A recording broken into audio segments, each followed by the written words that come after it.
He ripped it off her neck in front of 400 people.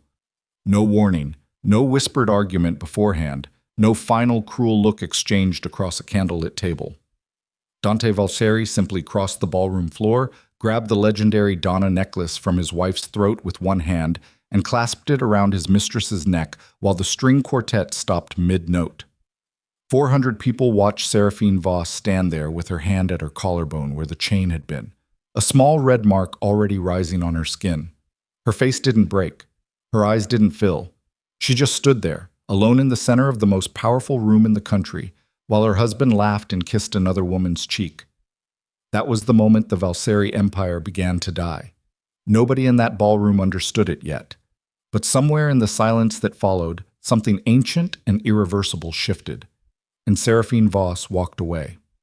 If you've ever been humiliated by someone who was supposed to protect you, if you've ever had something precious taken from you in front of people who watched and said nothing, then stay with this story.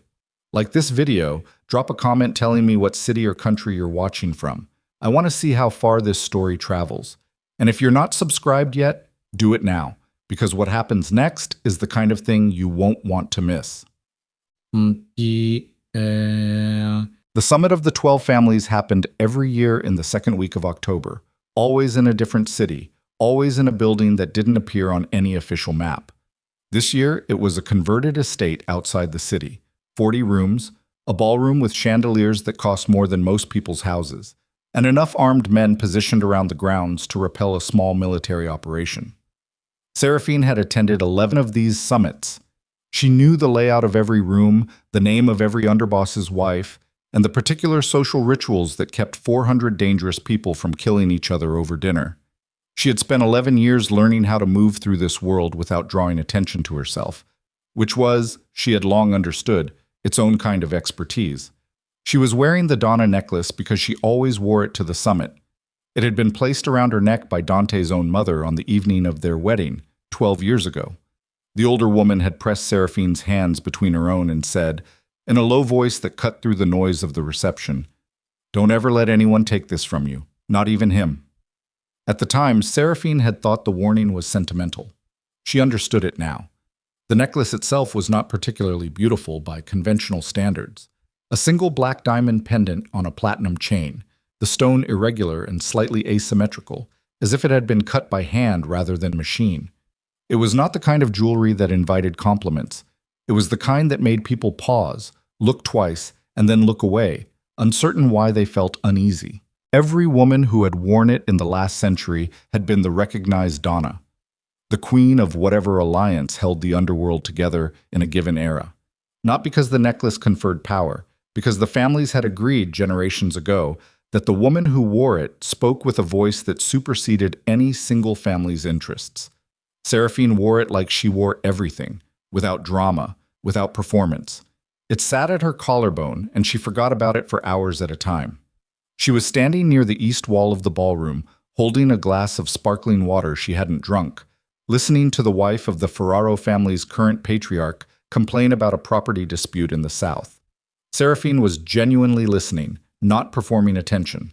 The woman's concern was legitimate. The dispute had been festering for 2 years, and Seraphine had already identified 3 people in the room who could resolve it without bloodshed if approached in the right order. She was mentally composing the sequence of conversations when she heard the room shift. It was a sound she had learned to recognize over 11 years. Not a noise exactly, more an absence of noise, a collective intake of breath that turned 400 conversations into silence in under 3 seconds. She turned. Dante was crossing the ballroom floor. He was 51 years old, broad-shouldered, the kind of man who moved like he expected furniture to get out of his way. He had been handsome once in a blunt, heavy-boned way, and traces of it still showed when he wasn't scowling. He was not scowling now. He was smiling, which was somehow worse. Behind him, one step back, was Celeste Marrow. Seraphine had known about Celeste for 8 months. She had known before most of Dante's own inner circle, which was not a coincidence. She had not confronted him. She had not told anyone.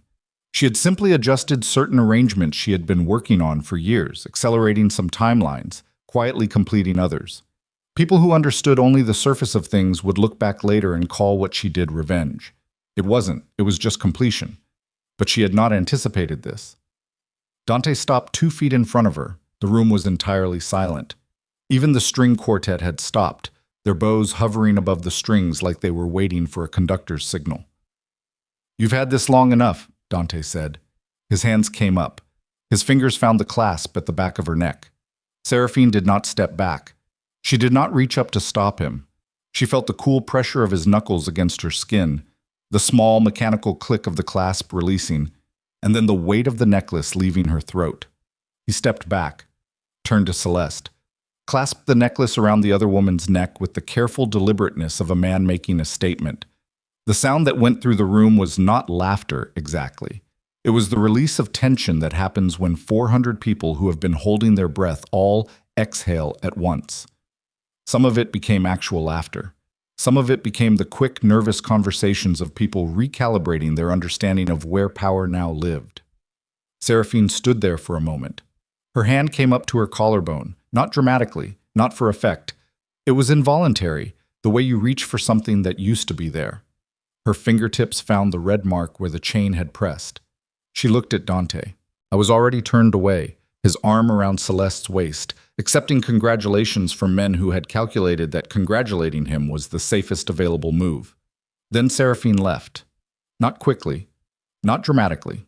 She set her glass of sparkling water on a passing tray, smoothed the front of her dress with both hands, and walked toward the side exit at a pace that suggested she had somewhere to be. Which she did. She was almost to the door when it happened. Victor Sorin, the head of the Sorin family from the northeastern coast, was 73 years old and had survived 4 assassination attempts, 2 federal investigations, and 1 civil war within his own organization. He was not a sentimental man. He was also not a man who made gestures without having calculated them first. He stood up. That was all. He simply rose from his chair as Seraphine passed his table and stood there in his dark suit, watching her walk by. His second-in-command stood a half-second later, and then his son, and then the 2 men at the adjacent table, who happened to be from the Braga family and had always despised the Sorins. They stood too. Seraphine didn't stop walking, but she saw it. By the time she reached the side door, 9 men were on their feet, not applauding, not speaking, just standing. The look on Dante Valteri's face in that moment was not rage. Rage came later. What crossed his face first was something more corrosive than anger, confusion.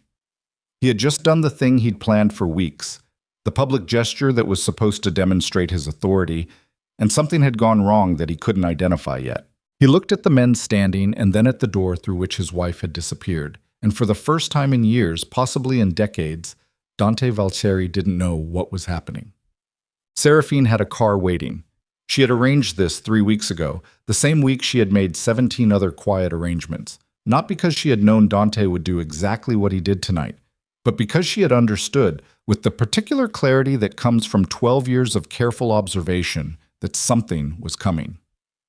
Dante had been restless for months, restless and proud and increasingly inclined to perform his authority for audiences rather than exercise it in private.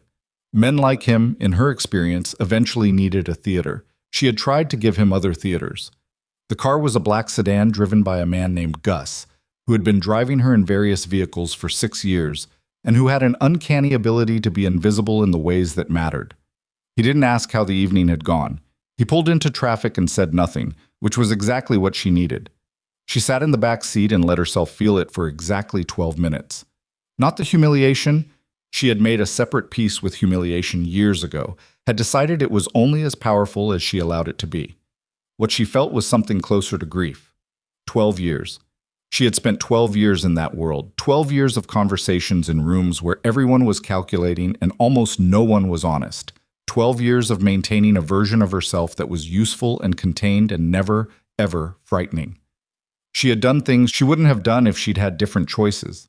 She had made decisions that she still sometimes turned over in her mind at 3 a.m., examining the edges.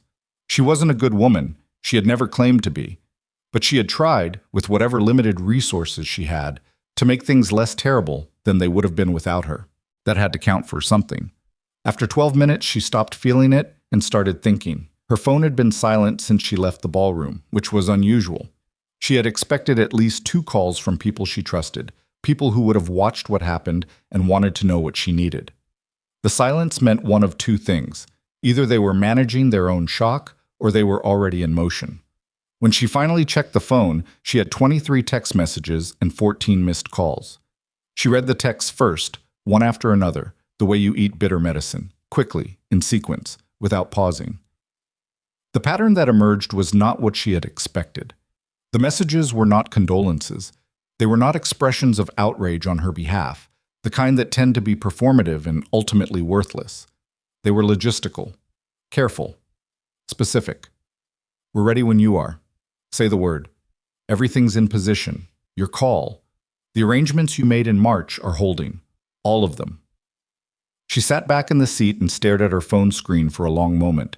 She had started making quiet preparations 8 months ago when she'd first understood where things were heading. She had reached out to people she trusted in other families. Not to plot against Dante, not initially, but simply to make certain that if something happened, certain things would not unravel. Old agreements would hold. Specific protections would remain in place. Certain innocent people would remain protected, regardless of what occurred at the top of the Valseri organization. What she had not fully understood until she saw those 23 messages was how many people had been waiting for her to be free. She was still sitting with that thought when Gus said, very quietly, "Miss Voss, we have company." She looked up. 3 dark vehicles had positioned themselves around the sedan, one ahead, one behind, one alongside. Not aggressive, no weapons visible, no sudden movements, simply present. She recognized the plates on the lead car. Soren family. She pressed the button to lower her window. The window of the vehicle alongside went down simultaneously. Victor Soren himself was in the back seat, his old face composed and serious. "We need to talk," he said, "not over the phone." She looked at him for a long moment. "I know. There are things you should have been told years ago." He paused. "Your grandfather wanted to tell you himself. He ran out of time."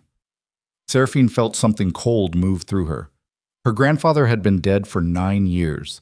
She had believed, until this moment, that she understood everything important about the life she'd married into. "Where?" she said. "The cathedral on Mercer, basement level." He met her eyes. "There are 11 other men waiting." She reached up and touched the bare place at her collarbone one more time. Old habit. Then she let her hand drop. "Drive," she said to Gus. The thing nobody understood about Seraphine Voss, and this included Dante, who had lived beside her for 12 years, was that she had never been passive. She had simply been quiet, which looks like the same thing to people who confuse noise with action.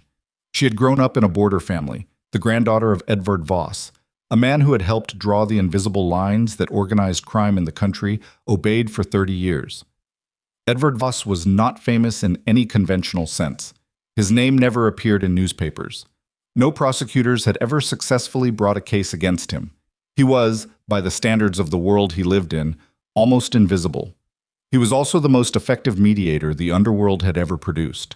Seraphine had understood this only partially while he was alive. She had seen him talk men out of blood feuds. She had watched him sit across from people who hated each other and find, with what seemed like supernatural patience, the thing they both actually wanted underneath the thing they said they wanted. She had seen him refuse money, refuse power, refuse the kind of respect that comes with a title, choosing instead the kind that comes from people who know, without being told, that you are the one they call when everything is falling apart. She had not thought she was anything like him. She had spent years believing she was just surviving. Dante had actually understood her power in the beginning. That was part of why he had married her. The Voss name carried weight, the connection to Edvard carried history, and a young Dante Valseri building his empire had seen the strategic value clearly. What he had not anticipated was that the weight was not ceremonial, it was actual, and Seraphine carried it not because of her name but because of who she was, which was something he could not take from her regardless of what he removed from her throat. The car turned onto Mercer Street. The cathedral ahead was dark at this hour, its stone face unlit, its doors closed. But there were vehicles parked along the block. Too many vehicles, more than should be here on a Tuesday night. And when Gus pulled up to the side entrance, the door was already open. A man she recognized as Soren's chief of security waved them through. Seraphine got out of the car. The night air was cold, with the particular smell of a city after rain. She walked through the side door, down a hallway that smelled of stone and old wood, and then down a staircase that descended into a basement level she had not known existed. The room at the bottom was large, vaulted, lit by portable lights that cast everything in warm gold. And around a table that looked like it had been brought down specifically for this occasion sat 11 men, all of them old, all of them representing families that had been in existence for longer than most nations. She recognized every face. They were watching her come down the stairs with expressions she had not expected. Not calculation, not strategy, relief. Victor Soren came in behind her and moved to his seat. The 12th chair at the table was empty. He gestured toward it. "That was your grandfather's chair," he said. "We've been keeping it open." Seraphine looked at the chair, then at the men around the table, then back at the chair. "Someone," she said carefully, "is going to explain all of this to me. From the beginning." "Yes," said the man at the far end of the table. Aurelio Ferrara, 90 years old if he was a day, the patriarch of the oldest family in the room. He had a voice like a door that hadn't been opened in years. "We are. That's why we're here." He reached into his jacket and placed an envelope on the table. Then the man beside him did the same, and the next, around the entire table, until there were 11 envelopes in a row in front of her. "Your grandfather wrote those letters," Aurelio said. "One for each family. He gave them to us with instructions not to open them until a specific condition was met." He paused. "We opened them tonight." Seraphine looked at the envelopes. Then she sat down in the empty chair, her grandfather's chair, and said, "What condition?" Aurelio looked at her steadily. "When someone tried to take the Donna necklace from you by force." The room was completely silent. "He knew," she said. It wasn't a question. He knew the kind of men you would be surrounded by. He knew what they would eventually try to do. Aurelio's voice was even, unperturbed, like a man reading from a text he had memorized. He also knew what you would do instead of fighting back, because you are exactly like him. Seraphine sat with that for a moment. She thought about her grandfather's hands, the particular careful way he had of holding a coffee cup. She thought about the things he had tried to teach her that she had only partially understood. "What do the letters say?" she asked. Aurelio picked up his envelope and turned it so she could see the outside. On the front, in her grandfather's handwriting, was a single line. "If peace is ever threatened, follow Seraphine Voss." She looked at the line for a long time. Then she looked up at 11 old men who had kept this secret for years, who had watched her navigate a world that should have destroyed her, who had been waiting, with the particular patience of people who understand that the right moment cannot be forced. "All right," she said. Her voice was steady. Her hands in her lap were not, quite, but nobody could see that. "Tell me everything." And outside, in the ballroom across the city where Dante Valseri was still accepting congratulations for what he'd done, not one of the men he trusted was answering his calls. Aurelio Ferrara talked for 40 minutes without stopping. He talked the way very old men talk when they've been holding something for too long. Not in a rush, not dramatically, but with the careful deliberateness of someone unloading weight they've carried so far, it's become part of their posture. He talked about Edvard Voss. He talked about the years before Seraphine was born, when the 12 families were not 12 families but 17, and the difference between those two numbers was 400 dead men and one peace agreement that nobody except the men in this basement had ever known existed. He called it the Black Accord. Seraphine sat and listened and didn't interrupt, which took more discipline than anything else she'd done that evening. She was not a woman who liked receiving information passively. She preferred to ask questions, to redirect, to push on the places where the story had gaps. But she understood, watching Aurelio's face, that this was not a briefing, it was a confession, and confessions had their own rhythm. The Black Accord, as Aurelio described it, was not a treaty in any conventional sense. It had no signatures, no paper, nothing that could be found, photographed, or used as evidence. It was an agreement made between the patriarchs of the original 12 families and ratified by a single condition, that each family would identify in every generation one person outside the chain of command who possessed the particular combination of qualities the accord required: discretion, patience, the consistent willingness to absorb damage rather than return it, the ability to see what people actually needed rather than what they said they wanted, The person didn't have to know they'd been identified. In most cases, they didn't. Your grandfather was the architect, Aurelio said. He was looking at the table rather than at her, his old hands flat on the wood. He wrote the framework. He chose the conditions. He also understood that whoever eventually activated the accord would need to have earned it without knowing they were earning it, because that was the only way to know it was real. You've been watching me, Seraphine said. All of us. For years. She absorbed that. The particular feeling it produced was not violated privacy exactly. It was more like discovering that a test you'd thought you were failing had actually been one you'd been passing all along. The sensation was not entirely comfortable.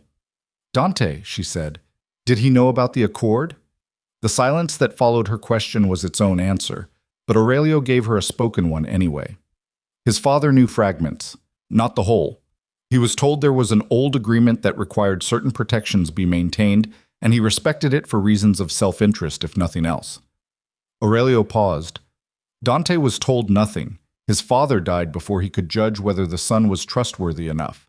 I wasn't, said Victor Soren from across the table, with the matter-of-fact bluntness of a man who didn't see the point of softening it. No, Aurelio agreed. He wasn't. Seraphine looked at the 11 envelopes still lined up in front of her. She reached out and touched the nearest one, not opening it, just feeling the paper. Her grandfather's hands had held this, had sealed it, had made a decision, 9 years ago or longer, that this moment would eventually come. She wasn't sure whether she was furious with him or not. She was still deciding. What happens now? She said. That depends on you, Aurelio said. The accord gives you authority, doesn't force you to use it. You could walk away. Go somewhere quiet. The families would ensure your safety regardless. And the Valseri organization? Silence. It would collapse, said a man she recognized as Marco Vidal, head of the Western Coastal family, who had not spoken yet. He had a precise, economist's way of talking, like every word was being charged to an account. Within 18 months, possibly faster, given what Dante has already compromised. What has he compromised? Seraphine asked. Marco looked at her steadily. More than you know. That's part of what we need to tell you. She sat back in her chair. Outside, somewhere above them, the city continued its indifferent noise, traffic, sirens in the distance, the specific urban hum that never fully stopped. Down here it was all stone and old wood, and the breathing of 11 men who had kept a secret for longer than most marriages lasted. Then tell me, she said. 3 miles away, Dante Valseri was on his 4th drink and his 7th phone call of the evening, and neither the drinks nor the calls were going the way they were supposed to. The ballroom had cleared faster than it should have. He'd noticed it without fully registering it, the way you notice a small change in the light before you understand that a cloud has covered the sun. People had congratulated him, the right people, the expected people, and then they had left. Not rudely, not with any visible tension. They had simply departed earlier than the evening warranted, offering the usual pleasantries about early flights and family obligations, and Dante had accepted these because he was still processing what had happened with the standing men and hadn't yet calibrated his concern. Now he was in the suite he kept at this hotel for summit evenings, and Celeste was in the other room, and he was on the phone with his chief operating officer, a man named Rennick, who had been with the organization for 14 years and who was, in Dante's assessment, the most reliable person he employed. Rennick was not answering. 4th call. No answer. No callback. No text explaining a delay. Dante set his phone down on the bar and looked at it for a moment. Then he picked it up and called his head of security, a man named Cruz. Cruz picked up on the second ring, which was momentarily reassuring. Tell me where Rennick is, Dante said. A pause that lasted slightly too long. I've been trying to reach him myself, sir, for the last hour. Why? Another pause. There's been some movement. Some of the distribution contacts in the north have gone quiet. I've also had 3 of the eastern warehouse supervisors call in. They're saying they received communication telling them to stand down pending further instruction. Cruz's voice was careful, deliberate. The voice of a man delivering bad news to someone who shoots messengers. The communication didn't come from our office. Dante was quiet for a moment. Where did it come from? That's what I'm trying to determine. Determine it faster, Dante said, and hung up. He stood at the bar and finished his drink in one swallow, which was not how he drank. He was not a man who lost control of small things. And then he set the glass down with too much force, and it cracked against the marble surface without breaking. He was thinking about the 9 men who had stood up. He was thinking about the look on Victor Sorin's face, not the look of a man watching an enemy humiliate a woman, but the look of a man watching something he had been waiting for begin. He was thinking about the fact that his wife had walked out of that ballroom without looking back, and that in 12 years of marriage he had never once seen her walk away from anything without already knowing where she was going. The door to the other room opened and Celeste appeared, still wearing the Donna necklace, still in her dress from the evening. She was a striking woman. Dante had always understood this about her with the particular detachment with which he understood most things, like a man appraising a property. Sharp-featured, dark-haired, with the specific kind of confidence that came from years of correctly assessing what men in power wanted and providing it before they asked. She read his face with the speed of someone who had survived by reading faces. "What's wrong?" she said. "Nothing." "Dante." I said nothing. He turned away from her and picked up his phone again. "Go to bed. It's 11 o'clock. Then sit down and be quiet. I'm working." He felt the shift in the room that meant she wanted to say something more and had decided not to. He heard her move to the sofa. He called his top financial controller, a man who managed the flows of money through 43 shell corporations across 9 countries. The call went to voicemail. He called his head of legal operations. Voicemail. He called the man who oversaw the Eastern Territory's security apparatus and had served the Valseri family for 22 years. That call connected. "Marcus," Dante said. "Sir." The voice on the other end was strained in a way that Marcus Holt's voice was never strained. Marcus Holt was a man who had once completed a contract while running a fever of 103 and had described the experience afterward with mild professional irritation. "What's happening?" Dante said. Not a question. "I need you to tell me something first," Marcus said, "and I need you to be straight with me." Dante's hand tightened on the phone.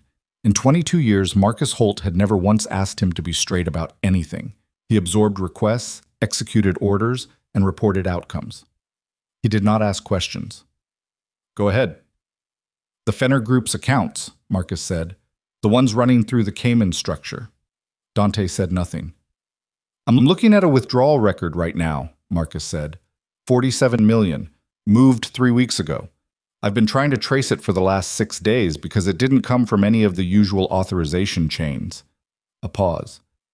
"It came from a secondary authorization code that I've only ever seen used once before, at your father's instruction, in 2003. Dante was completely still.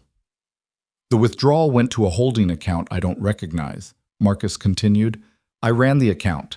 It's registered to a company called Voss and Partners, incorporated 11 years ago in Luxembourg." The name hit Dante somewhere below the ribs. "Marcus," he said carefully, "close the Eastern distribution lines. All of them. Tonight." "Sir, if I do that without a cover story, the people running those lines are going to ask, 'I don't care what they ask. Close them.'" Dante was already moving toward the door, his jacket in hand. "And find Rennick."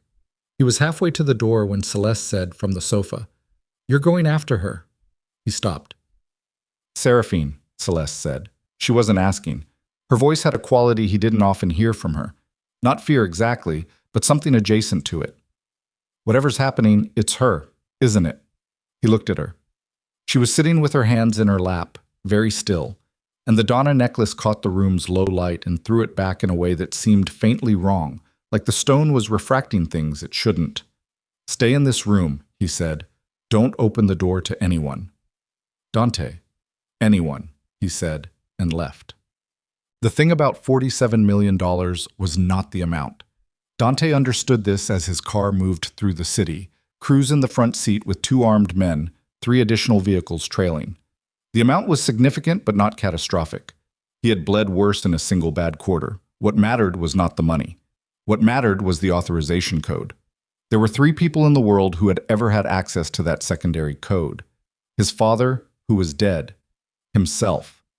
And the person his father had added to the system 11 years ago, in the last month of his life, when he had been ill and making decisions that a younger, healthier Dante would never have permitted. He had not known, until 6 minutes ago, that his father had ever added a third name. He had not known his father had been in contact with Edvard Voss in the final weeks of his life. He was restructuring his understanding of 12 years of marriage in the back of a moving vehicle at 11:30 at night, with the cold and growing certainty that he had misidentified every relevant piece of the situation he was in. His phone buzzed. A text from a number he didn't recognize. The distribution lines in the north aren't closed. They're redirected. The product your people are looking for has already moved. It moved 4 days ago. He stared at the text. This is not a threat. Consider it a courtesy. You have approximately 6 hours before the Sorin and Ferrara families formalize what happened tonight. If you want to discuss terms, there is still a window. After 6 hours, there won't be. He read the text 3 times. Then he said to Cruz, "Get me to the Mercer Street Cathedral." Cruz turned in the front seat. "Sir? You heard me?" He knew she was there. I didn't know how he knew. Some accumulated marital intelligence that functioned below the level of conscious thought. A reading of patterns, too granular to articulate. He knew his wife the way you know the particular sound of a floorboard in your own house, the specific way a door hangs slightly wrong in its frame.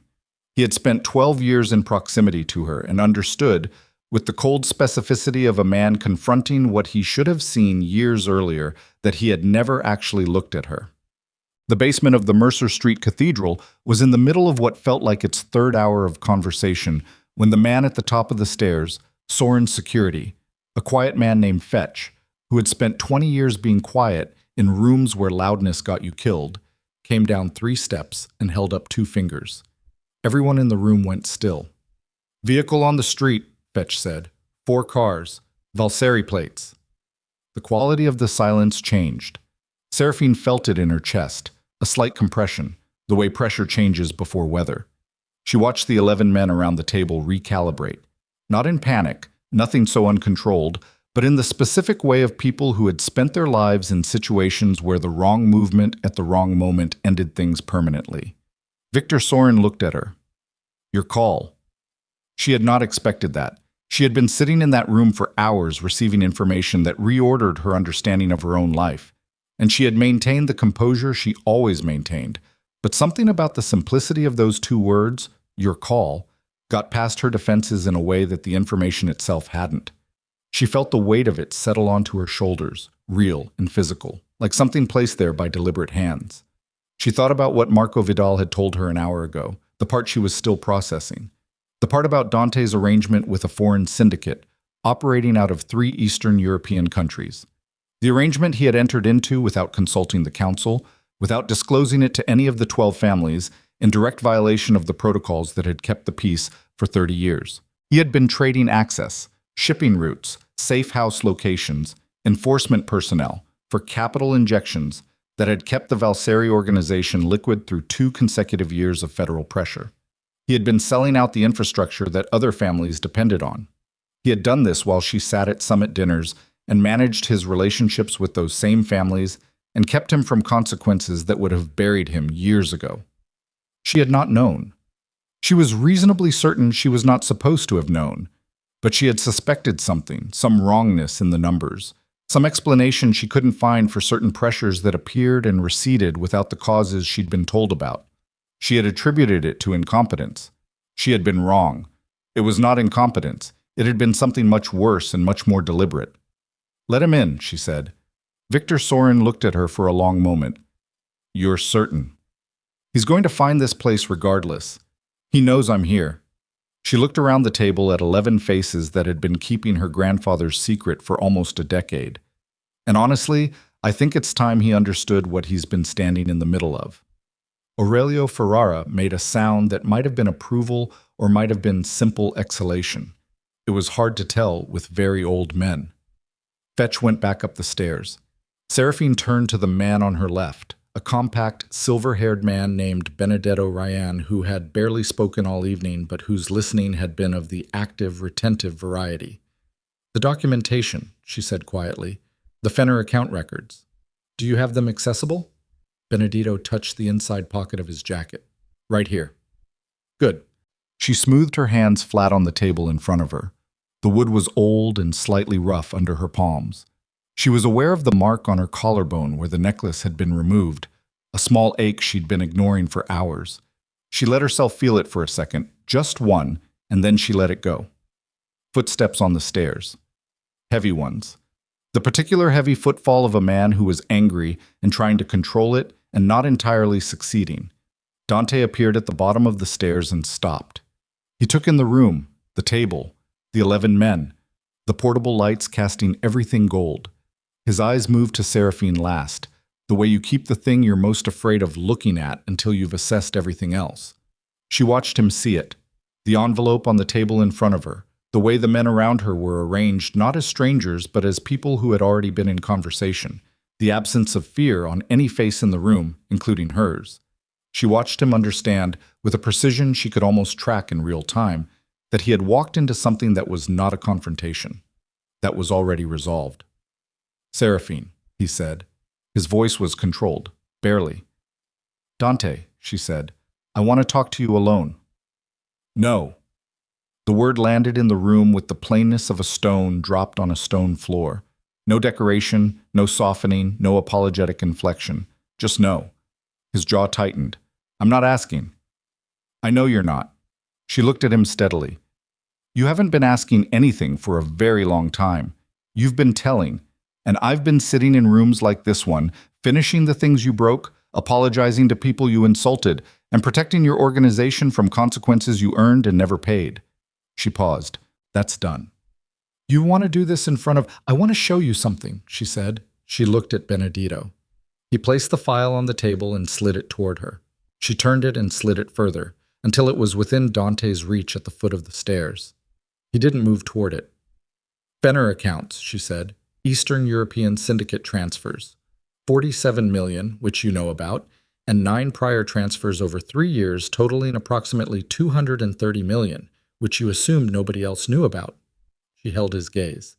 "Every shipping route you sold them, every safe house, 3 enforcement personnel you identified by name."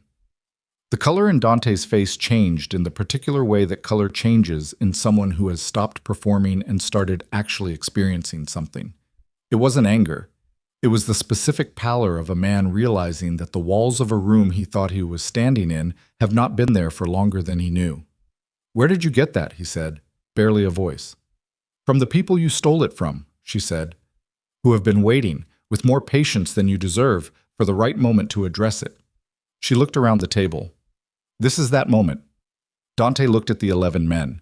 He was still standing at the bottom of the stairs, which put him lower than everyone else in the room, a physical reality that seemed to register with the particular sensitivity of a man for whom physical positioning had always signified power. His hands at his sides were clenched and unclenched twice. "I can fix this," he said. "Which part?" Victor Sorin asked, with the flat economy of a man who had heard that sentence before and knew what it was worth. "All of it. The accounts, I can make restitution. I can— Dante stopped. He was looking at Seraphine's face and finding nothing there that was going to help him. No softness, no residual loyalty, nothing to leverage. He looked for a long time, the way you look at something you've lost while you're still in the process of understanding that it's gone. "You planned this," he said. "You've been planning this."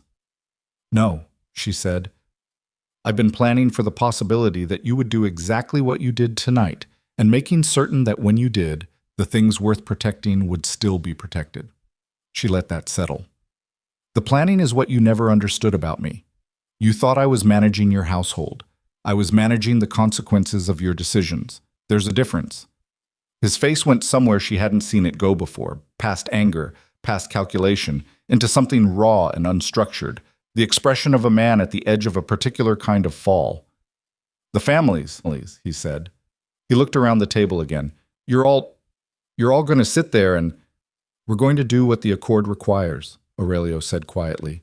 "What it has always required. What your father understood and chose not to tell you." The old man's voice carried no malice. It was simply factual, the way geology is factual. "The Valseri name is not the issue, Dante. The Valseri name can survive this. Whether you survive it depends entirely on what you do in the next 30 seconds. Dante looked at Seraphine. She looked back at him. She was not angry. She had finished being angry somewhere around the second hour of Aurelio's account of everything she hadn't known, when the grief had run its course, and what remained was something cleaner and more durable. She was not triumphant either. There was nothing in this room worth celebrating. A man she had spent 12 years trying to protect from himself was standing at the bottom of a staircase, understanding that he had spent 12 years destroying something he could not rebuild. "Dante," she said, and her voice was quieter than it had been. "Sit down." He looked at her for a long moment.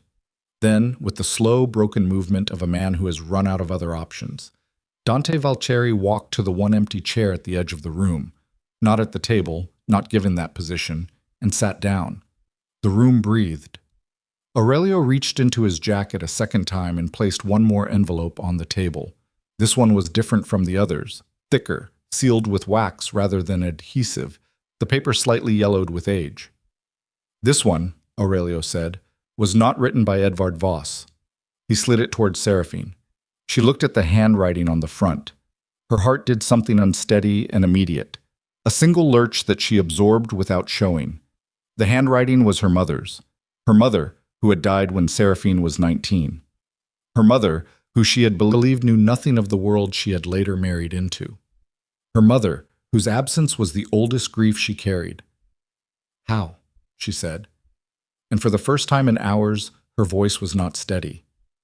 "She was Edvard's daughter," Aurelio said gently. "She knew everything. She chose a different life. But she left that letter with us 10 years before she died, when you were 9 years old." He paused. "She knew what you were, even then." Seraphine looked at the envelope in her hands. Dante was watching her from his chair with an expression she couldn't read and didn't try to. The 11 men around the table were very still. Somewhere above them, the city moved through its indifferent midnight, and somewhere in the 4 parked cars outside, men who had served Dante Valcheri for years were waiting for instructions that were not going to come from him. She broke the seal. The paper inside was single-sheeted, folded twice, the handwriting small and precise in the way her mother's handwriting had always been. Economical, no flourishes, the writing of a woman who chose words the way some people chose weapons. "My darling girl, if you are reading this, then you have survived something I spent years trying to protect you from. I am sorry I couldn't protect you longer. I am not sorry for what you are. You were born knowing things that other people spend lifetimes trying to learn. I used to watch you, when you were small, navigate rooms full of adults who underestimated you, and I would think, she already understands. She already knows which people are afraid, and which people are dangerous, and which people are pretending to be one when they are actually the other. The world your grandfather built was not perfect. He would tell you so himself. But the principle at its center was sound, that there are some harms worth preventing regardless of the cost to yourself, and that the people willing to bear those costs are the only ones who should be trusted with the authority to prevent them. You have been bearing those costs for years. I know it even though I cannot see it. I know it because I know you. Do not be merciful because it is required of you. Be merciful when you choose it, and fierce when you choose that. The accord does not ask for a saint. It asks for someone who knows the difference. I love you more than anything I have ever known. Do what you need to do." Seraphine read the letter twice. Then she folded it along its original creases and placed it inside her jacket, close to her body. She looked up. "All right," she said. Her voice was back. "Here's what we're going to do." And in the chair at the edge of the room, Dante Valcheri watched his wife begin to dismantle everything he had built, and understood, with the particular finality of a man who has run every available calculation and found the same answer each time, that there was nothing left for him to do but listen. Seraphine talked for 20 minutes and nobody interrupted her. That itself was unusual. These were men who had spent their entire adult lives interrupting each other, talking over each other, using silence as a weapon and words as territory. They negotiated the way predators circle, always moving, always repositioning, never giving ground without extracting something first. But they sat and listened to Seraphine Voss lay out the next 72 hours with the stillness of men who recognized, at a cellular level, that they were in the presence of someone who had already thought further ahead than they had. She started with the Eastern distribution lines, the ones Dante had sold access to. The foreign syndicate, she named them Kessler Group, 3 principals operating out of Budapest and 2 satellite offices in Tallinn. had been using the Valseri routes for 14 months. In that time, they had moved product, personnel, and capital through infrastructure that the 12 families had collectively built over decades. They had also, she said, been collecting information. Not just about Valseri operations, she said. She looked around the table carefully. About all of you. The temperature in the room changed. Shipping schedules, safe house rotations, personnel files on 37 senior enforcement staff across 6 families. She paused. And one additional item that I'm going to need everyone to hear clearly before we move forward. She looked at Dante in his chair at the edge of the room. He had not moved in 20 minutes. He was watching her with the expression of a man who keeps expecting the floor to give way beneath him and keeps finding it doesn't, which was somehow worse than falling. The Kessler group did not approach Dante first. Silence. They approached someone else first. Someone with enough access to identify Dante as the weakest point of entry and enough sophistication to know exactly how to make him feel like the approach was his idea. She let that land. That person is in this building. The silence shattered into something that was not quite noise, more like the collective muscular tension of 11 men simultaneously reassessing every person within arm's reach. Seraphine watched it happen, watched the micro-expressions cross faces that were professionally trained to be unreadable. Victor Sorin's eyes moved to the man on his left. Aurelio Ferrara's hands, which had been flat on the table, shifted almost imperceptibly inward. "That's a serious claim," Marco Vidal said. His economist's voice was carefully neutral, but his jaw was tight. "Yes," Seraphine said, "it is. And your evidence is in the secondary file." She looked at Benedetto Rian, who reached into his jacket again and produced a second folder, thinner than the first. The Kessler group keeps meticulous records. That's actually what makes them dangerous and ultimately what will destroy them. They documented everything, including the initial contact. The contact was made 18 months ago through an intermediary in Lisbon. She paused. The intermediary's fee was paid from an account that traces back to this table. Benedetto placed the folder on the table and opened it. He turned it so the documents faced outward, readable by the men closest to him. 2 men leaned in. One of them went very still. His name was Corvin Laszlo. He represented the Laszlo family, 5th generation, Northeastern Territory, known throughout the organization for a particular gift for logistics and a particular taste for acquiring things at below market value. He was 64 years old, compact and precise, with the kind of face that revealed nothing because it had spent 60 years revealing nothing. He was revealing something now. Not much, but enough. "Corvin," Victor Sorin said, "just the name. The way you say a name when you've already arrived at a conclusion and are simply giving the person the courtesy of hearing it spoken aloud." Corvin Laszlo looked at the documents. Then he looked up. His eyes found Seraphine's and he held her gaze with the particular steadiness of a man who has been caught and is deciding, in real time, whether his best option is confession or performance. He chose performance. "These documents are fabricated," he said. His voice was even, almost convincing. "I don't know where she got them, but the account number on that transfer record is registered to a company called Velt Holdings," Seraphine said. "Incorporated in Malta 9 years ago. The sole director is listed as a man named Peter Vance, who does not exist. The registered address is a mail forwarding service that also handles correspondence for 11 other companies, 3 of which have paid fees to the same Lisbon intermediary." She watched his face. "I know because I spent 4 months tracing it. I started tracing it when I noticed that the pressure on Dante's eastern routes began at the same time that Velt Holdings made its first recorded transaction." She paused. "You weren't trying to destroy Dante. You were trying to use him. You needed a Valseri crisis to create leverage over the other families while they were distracted managing the fallout." The room was very, very quiet.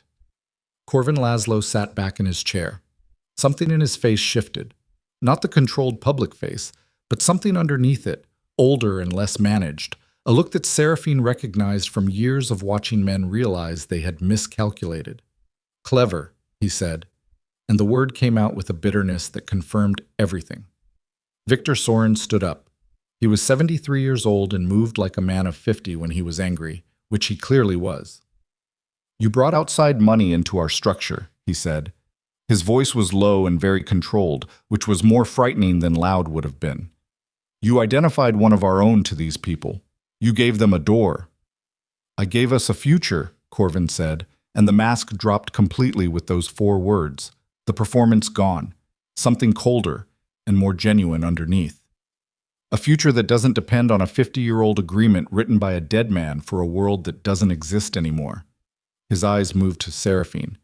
And certainly not on elevating a woman who spent 12 years being decorative to the position of, "Be careful," Aurelio Ferrara said quietly. He had not raised his voice. He didn't need to. Corvin stopped. Seraphine looked at him with the same steadiness she'd been looking at everything in this room. She was aware that her hands, under the table, had curled into fists, and she deliberately uncurled them. "The Kessler Group," she said. "When did they tell you they were planning to move on the summit tonight?" Something moved across Corvin's face. "The summit is in 3 days," Victor said sharply. He looked at Seraphine. "The second summit. The ratification gathering. We haven't publicized the location." "They know the location," Seraphine said. She was watching Corvin Laszlo and reading everything his face was doing. "They've known for how long, Corvin?" Corvin said nothing. "How long?" she said again. 2 weeks, he said finally, and the word fell into the room like something dropped from a height. The reaction was immediate and physical. Victor Soren's hand came down on the table. Marco Vidal was already on his feet, phone in hand. 2 of the men she knew less well were speaking rapidly in low voices, and the man named Fetch, at the top of the stairs, came down 2 more steps instinctively, hand moving toward his jacket. Seraphine did not move. She sat in her grandfather's chair and breathed and thought as fast as she had ever thought in her life. The ratification summit was scheduled for 3 days from now, at a location that had taken 6 weeks to secure, that was known to fewer than 20 people. If the Kessler Group had the location, they had 2 possible objectives. Disruption, preventing the accord from being formalized, keeping the families fractured and therefore accessible. Or acquisition, using the gathering as an opportunity to move against multiple families simultaneously, the kind of strike that would restructure the entire landscape in one night. "Which is it?" she said to Corvin. "Disruption or acquisition?" He looked at her. "Acquisition," Dante said from his chair. Everyone looked at him. He hadn't spoken in half an hour. He was sitting with his forearms on his knees, looking at the floor, the posture of a man who has been reduced to something more honest than he's comfortable with. "They told me disruption," he said. "Told me they just wanted leverage, wanted to rebalance the routes." He looked up, and for the first time all evening his face was simply a face. No performance, no strategy, just a man who understood that he had been comprehensively played and was accounting for it. "That's not what their arrangement with Corvin says." He reached into his jacket and placed a phone on the table. "That's Rennick's phone," he said. "My COO. He's been feeding them information for the last 2 years. I found that out 40 minutes ago." His jaw was tight. He had a transcript of every conversation he had with their primary contact, including the one 6 weeks ago where they outlined the acquisition plan. He paused. 60% casualties among the senior family leadership. Remainder absorbed into Kessler operations under new management. He let that land. Corvin was supposed to be preserved. Everyone else in this room. He stopped. "Was expendable," Aurelio said. Very quietly. "Yes." Corvin Laszlo had gone the color of old paper. Seraphine looked at the phone on the table, then at Corvin, then at the door at the top of the stairs. She was doing arithmetic in her head. Not financial arithmetic, but tactical, the kind she had always been better at than she'd ever let Dante see. "Where's Rennick now?" she asked Dante. "Taken care of," Dante said, in a tone that closed that question permanently. She accepted this without comment. "The Kessler Group," she said, "their primary team. Are they already in the city?" Dante looked at her for a moment. "Yes?" "How many?" "Rennick's transcripts say 32. A pause. "Armed. The kind of armed that doesn't rely on what you can carry on a commercial flight." Victor Soren sat back down. The physical change in him was visible, not defeat, but the particular contraction of a man recalculating everything at once, who is old enough to know how long recalculations take, and experienced enough to begin them immediately. "The ratification location needs to change," he said. "Yes," Seraphine said. "But not tonight, and not over any channel that Rennick had access to." "Rennick's been handled." Rennick's been handled, but we don't know who else he talked to. We don't know the depth of the penetration. She looked around the table. Until we do, we treat every existing channel as compromised. She paused. That includes phones. All of them. In this room, starting now. A beat. Then Victor Soren took his phone out and placed it on the table. One by one, the other men followed. When the last phone was down, Seraphine looked at the collection of them. 11 phones, each one connected to a web of contacts and communications that represented decades of organized relationship, and said, "Benedetto, can you get me to a hard line?" Benedetto was already standing. "Upstairs. Office on the second floor. Line's been clean for 6 years. I need 10 minutes." She was pushing back her chair when Corvin Laszlo moved.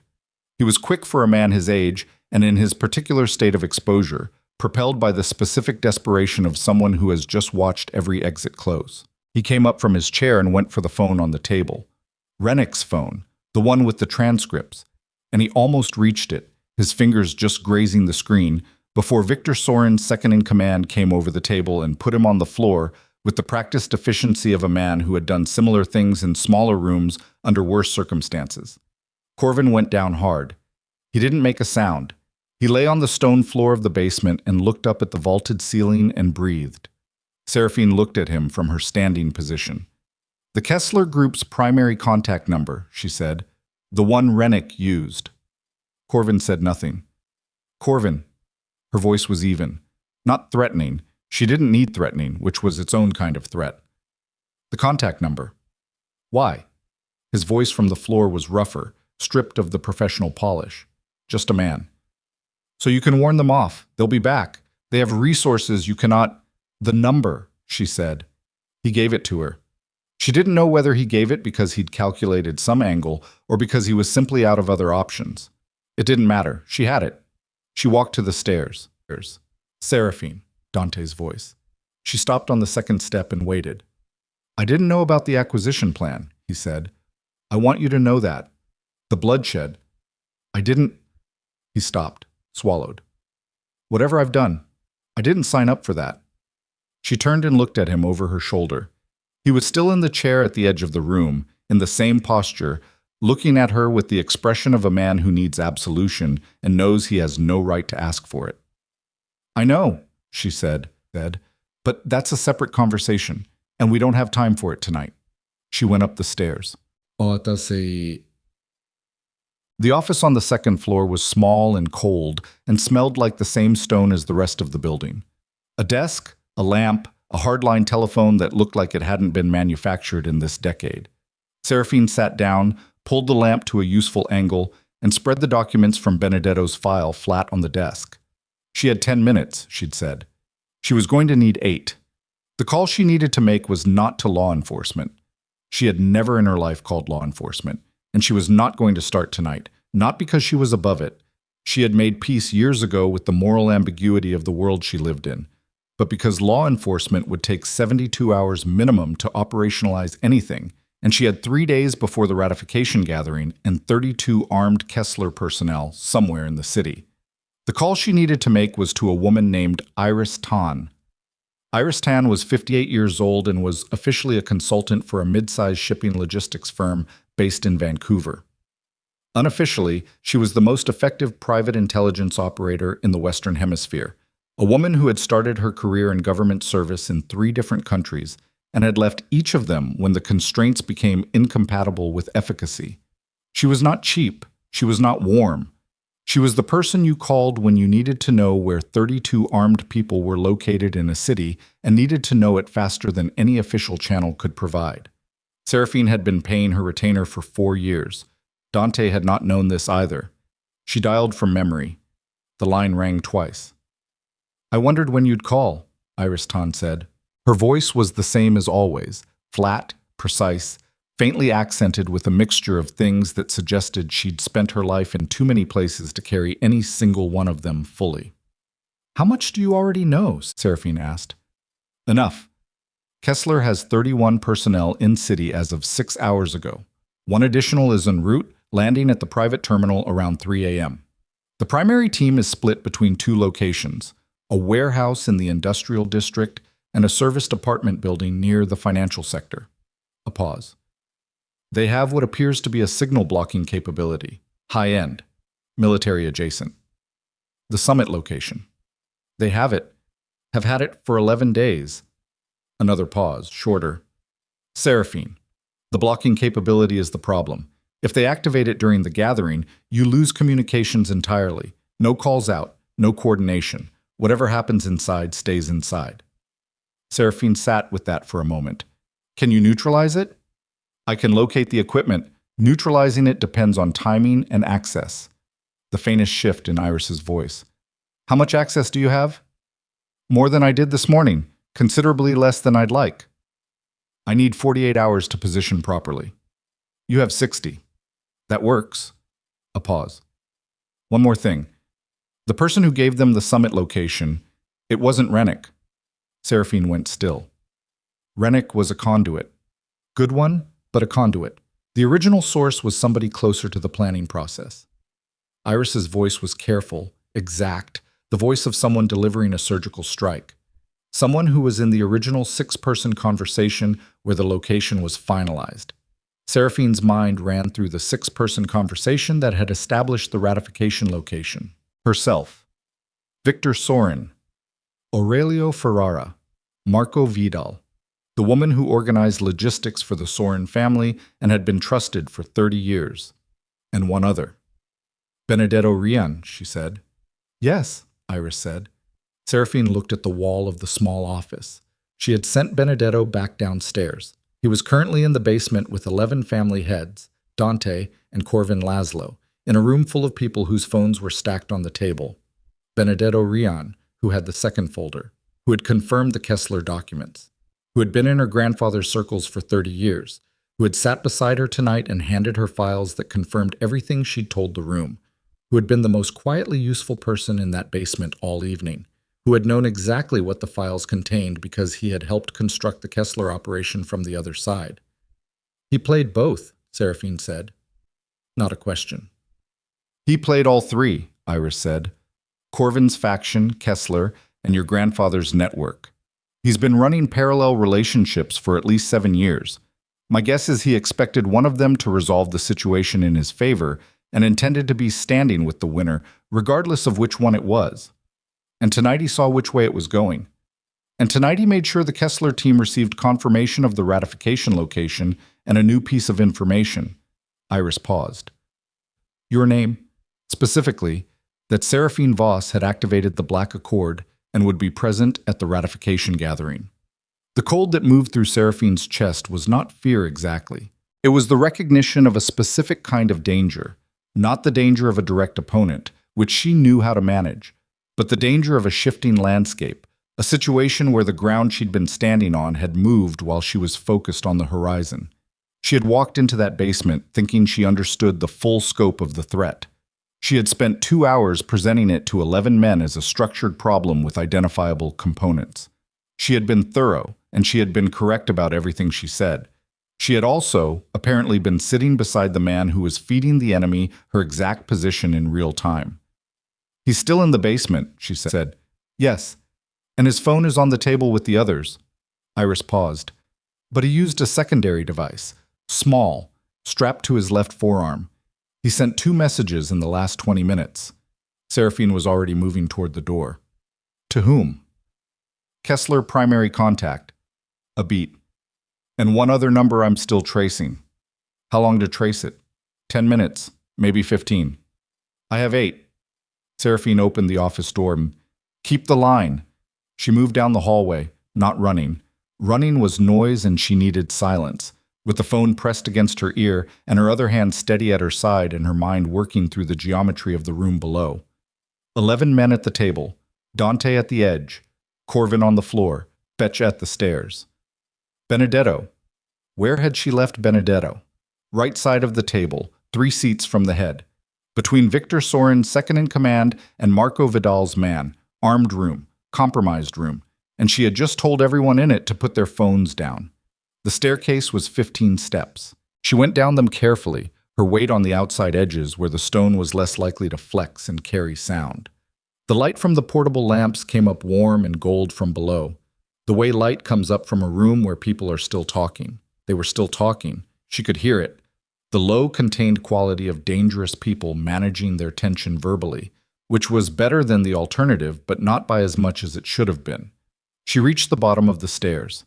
Benedetto Rian was sitting where she'd left him, right side of the table, 3 seats from the head. His hands were folded on the table in front of him. He was listening to Victor Sorin say something about the ratification timeline with the composed, attentive expression of a man who had nothing on his conscience and nothing up his sleeve. He looked up when she entered the room, and she saw it. The fraction of a second assessment that crossed his face before the composed expression reinstalled itself. A read. He was reading her the way he'd been reading rooms for 30 years, calibrating what she knew from the specific quality of how she'd come back down those stairs. She made her face tell him nothing. She sat back down in her grandfather's chair. She placed her hands flat on the table. "The call went well," she said to the room generally. Then she looked at Benedetto. "There's one more document I need. The Lisbon intermediary's secondary account records." She held out her hand. "The ones you mentioned when we spoke before the meeting." Benedetto had not mentioned any such thing. They both knew it. She watched him process this. The false reference, the held-out hand, the fact that she had come back down those stairs with something different in her posture than when she'd gone up. His hands, folded on the table, were very still. "I don't have those with me," he said. "Those would be at my office." "Of course," she said. "Then we'll need to send someone with you to retrieve them." She looked at Victor Sorin's second-in-command, a man built like a warehouse, currently positioned 2 feet from Benedetto's left shoulder. Victor Sorin followed her eyes to his man, then to Benedetto, then back to her. He was 73 years old and had survived 4 assassination attempts. He read the room in under 2 seconds. "Stefan," he said quietly. Stefan moved. Benedetto went for his left forearm. He was fast, faster than a man his age had any right to be, and the device was small and already unlocked, his thumb on the send key, one message queued and ready. He got it halfway to vertical before Stefan's hand came down on his wrist, and the device clattered to the stone floor, and the room erupted into the controlled, efficient violence of people who had been sitting on compressed energy for 2 hours and suddenly had somewhere to put it. It lasted 11 seconds. Then it was over, and Benedetto Rian was on the floor beside Corvin Laszlo, and the device was in Seraphine's hand, and the queued message that had not sent was visible on the screen. She read it. Then she read it again. She turned the screen so Victor Sorin could see it. He read it and went the kind of still that very dangerous men go when they are deciding whether to be surgical or catastrophic about something. The message read, "Accord activated. Voss is the primary. Summit location unchanged. Proceed with original timeline. All 12 will be present." Seraphine set the device on the table. She looked at the 2 men on the floor of the basement, Corvin Laszlo, who had spent years building a side arrangement for financial advantage, and Benedetto Rian, who had spent years building 3 simultaneous arrangements for survival and had nearly gotten away with all of them. She looked at the device. "The message didn't send," she said. "No," Stefan confirmed. She picked up the device and looked at the contact it had been addressed to. An unfamiliar number. She read it twice, memorized it, and then looked at Dante. He was watching her from his chair. He had watched the entire 11 seconds without moving, which told her something about his current state. A younger, more certain Dante would have been on his feet. This one was sitting with the particular stillness of a man who has ceded the floor to someone better positioned and knows it. "The Kessler team," she said. "The one in the financial district apartment building. How current is Rennick's last location data?" 4 days old. "They've moved." She looked at the number on the device. "They're going to move again tonight because they're expecting this message to confirm the timeline and it hasn't arrived." She thought for a moment. "Which means we have a window. Small, but real." "What kind of window?" Marco Vidal said. "The kind where they're waiting for confirmation instead of moving," she said. "The kind where 32 people are sitting in 2 locations expecting a green light that isn't coming and trying to decide when to act without it." She looked at the room. "That's not a long window. Hours. Maybe less." "What do you need?" Victor Sorin said. She was already thinking. The ratification location had to change. That was non-negotiable, and it needed to change through channels that neither Corvin nor Benedetto had touched. She needed Iris's 48 hours, and she needed the Kessler team contained before they decided to operate without the green light. She needed the 12 families to hold together through the next 72 hours without the communication channels they normally depended on. She needed to manage Dante, who was sitting in a chair at the edge of the room, having what appeared to be a genuine reckoning with himself, which was useful but also unpredictable.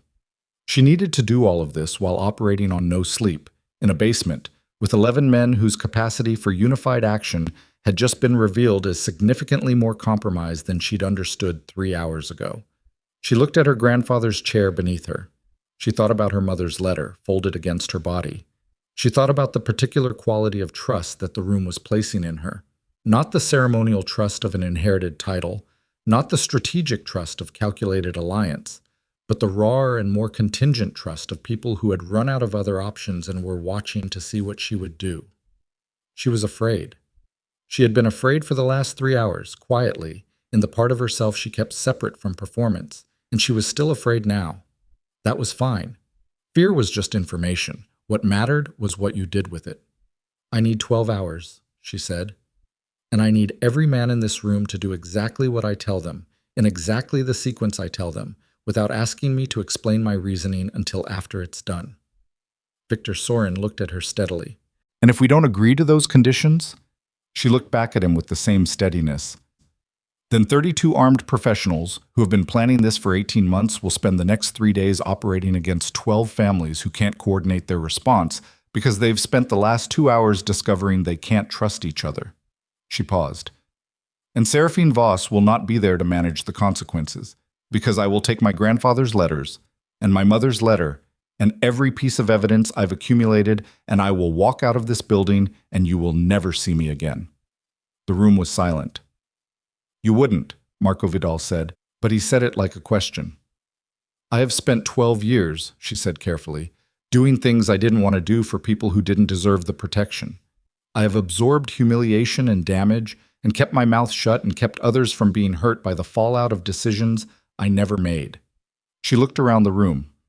"I am telling you right now, clearly, that I am done doing things I don't choose.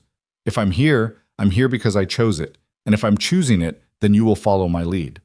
She looked at Victor Sorin. "Or I walk." Victor Sorin looked at her for a very long time. Then he put both hands flat on the table. "Tell us what to do," he said. And in his chair at the edge of the room, Dante Valcheri looked at his wife.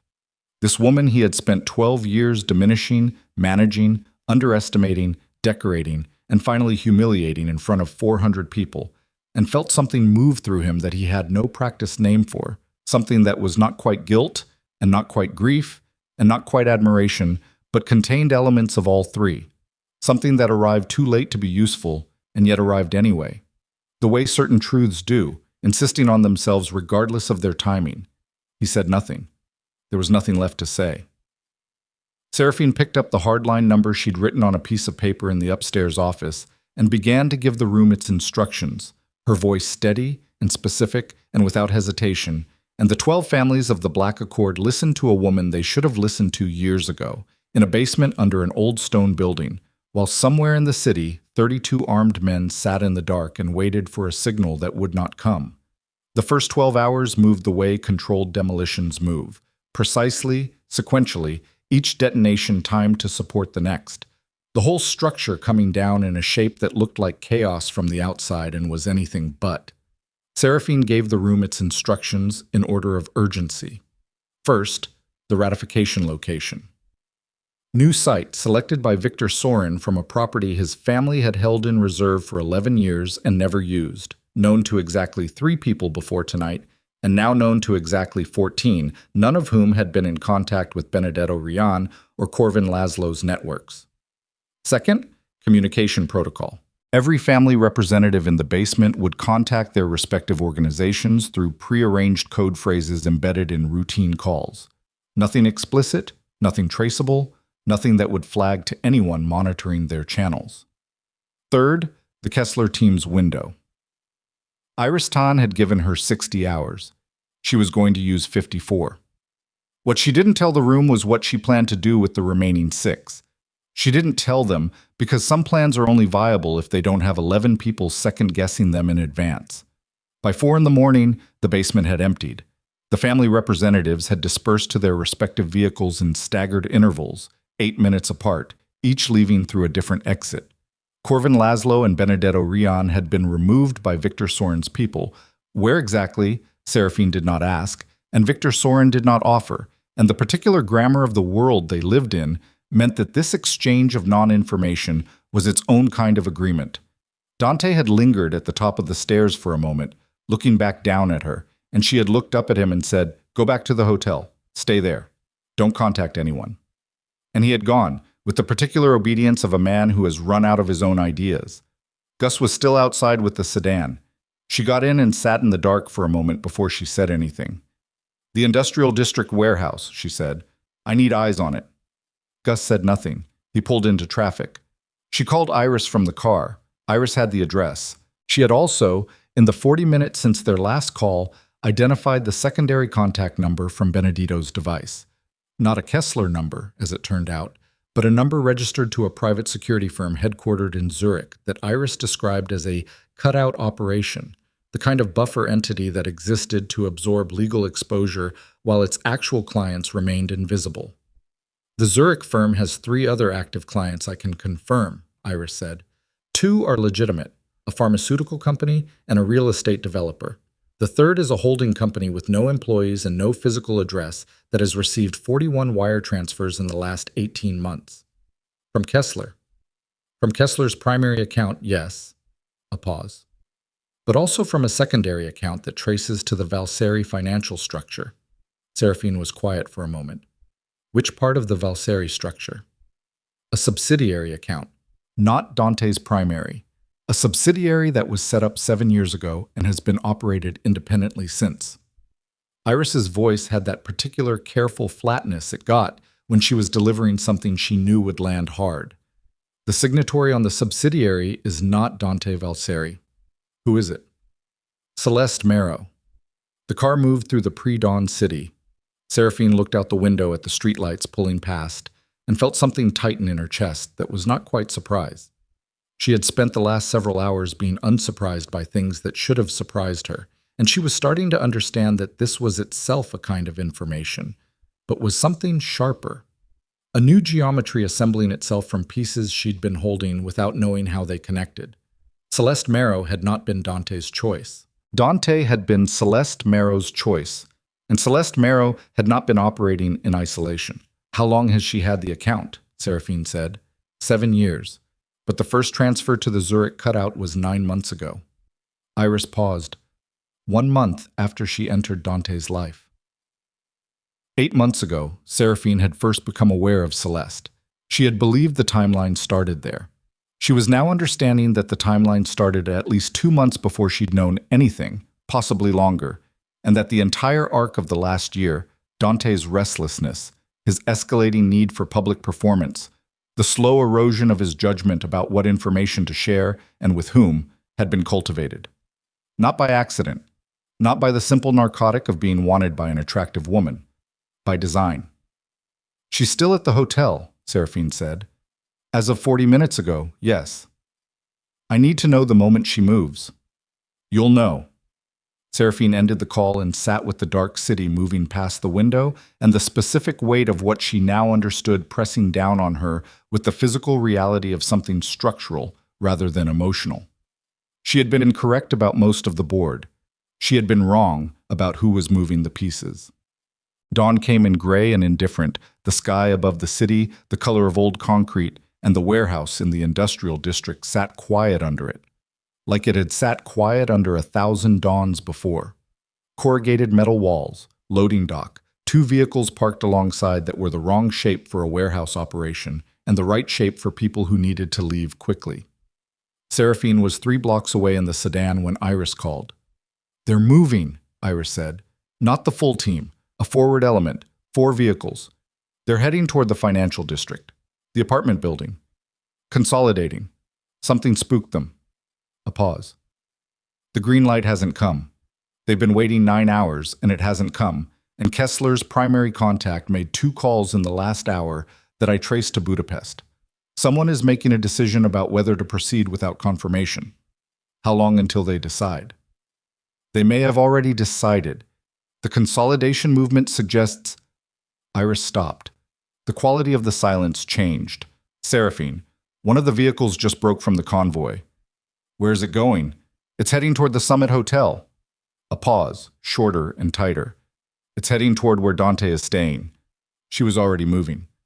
Gus? He was already driving. The Summit Hotel was a 40-story building in the financial district, the kind of place where the lobby had more marble than most government buildings, and the security was visible enough to be reassuring and subtle enough to be actually effective. Dante had a suite on the 32nd floor. He had 2 of his personal security people with him. She knew this because Cruz had texted her at 3 a.m. with a status update she had not replied to but had read. 2 personal security people against a Kessler forward element was not a calculation she liked. She called Cruz. How many men do you have in the building right now? Cruz picked up immediately. 4.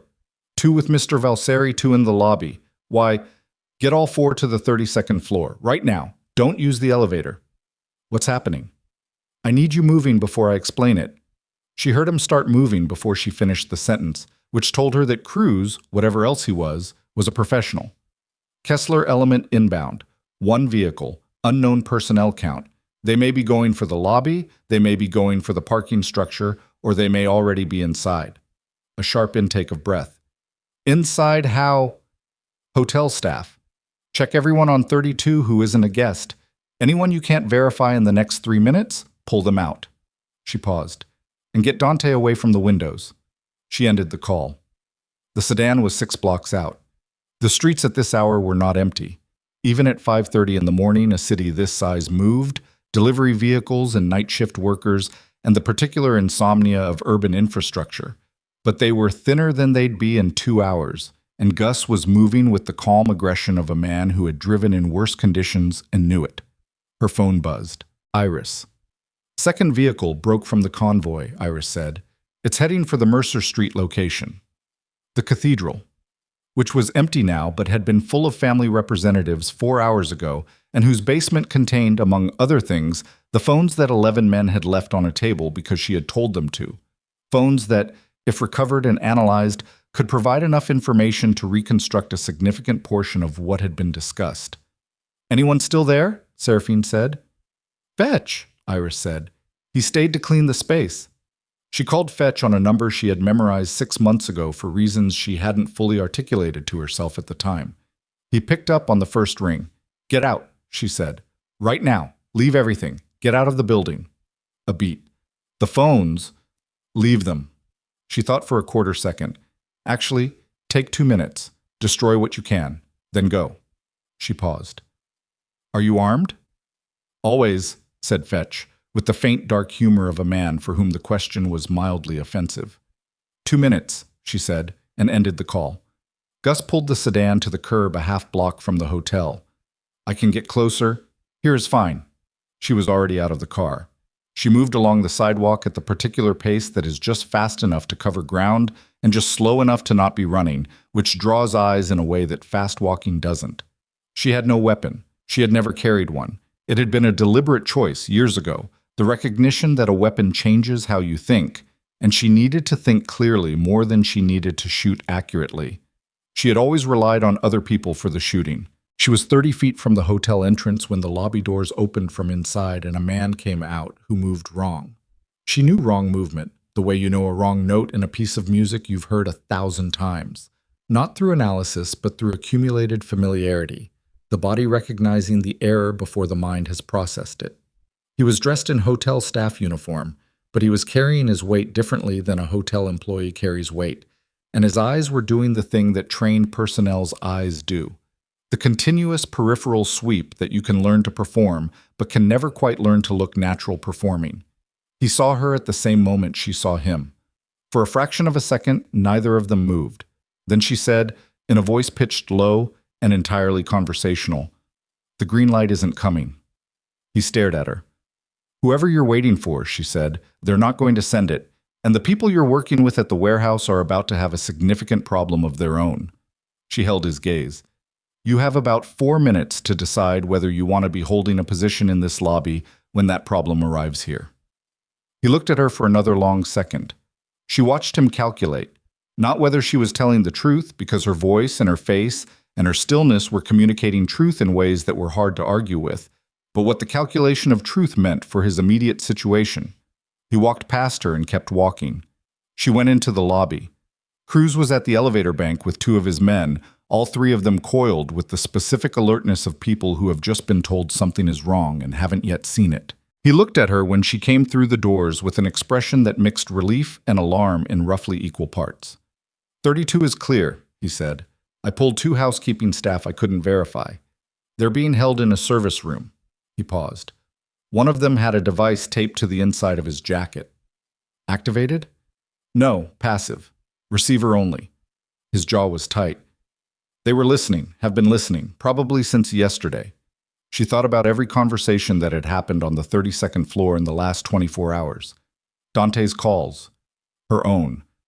The particular things Dante might have said in a hotel room when he thought he was alone. Dante, she said, with my men. He's... Cruz hesitated. He's not in great shape. Get me to him. They took the stairs. 32 flights. Cruz set a pace that was fast without being reckless, and she kept it, her hand on the railing, her breath steady through the first 15 floors and somewhat less steady through the last 17, the burn in her legs. Something she registered and set aside. She was 51 years old, and she had not run 32 flights of stairs since she was 22, and her body had opinions about this that she was not in a position to honor right now.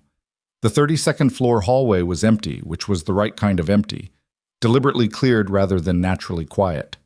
Cruz's man outside the suite door clocked them coming and had the door open before they reached it. Dante was standing at the window. I told you away from the windows, she said. He turned. He looked like he hadn't slept, which he hadn't, and like something internal had been reorganized in a way that hadn't settled yet. The expression of a man whose operating framework has been dismantled and who is still standing in the space where it used to be. I know, he said. I know. He stopped. Looked at her properly for the first time. You've been running. Stairs, she said. He nodded slowly, like this was information that needed processing. Then, Cruz told me about the device in the housekeeping uniform. He paused. How much did they hear? Enough. She came away from the door and moved further into the suite, away from the windows, and he followed her instinctively, which she noted. Celeste, she said. Where is she? Something moved across his face, not the pride wound of a man whose affairs being referenced, something more complicated and less comfortable. She left around midnight, said she was going to her own suite. Her own suite? I gave her a room on 28. He stopped. After tonight, I didn't want her in my space. She had already picked up the room phone and was dialing the front desk. The answer came in 30 seconds. Celeste Marrow had checked out at 1:47 in the morning. Seraphine set the phone down. She knew, Dante said. He said it flatly, without inflection, which was worse than if he'd said it with anger. She knew what was coming, and she left before it got here. She's been operating independently from the beginning, Seraphine said. The account. The Zurich connection. She didn't attach herself to you because she wanted what you had. She attached herself to you because she needed what you could be used for. He sat down on the edge of a chair. The movement had a heaviness that wasn't just fatigue. For how long? The account goes back 7 years. She watched his face. You met her 14 months ago. She was already in position. Not a question.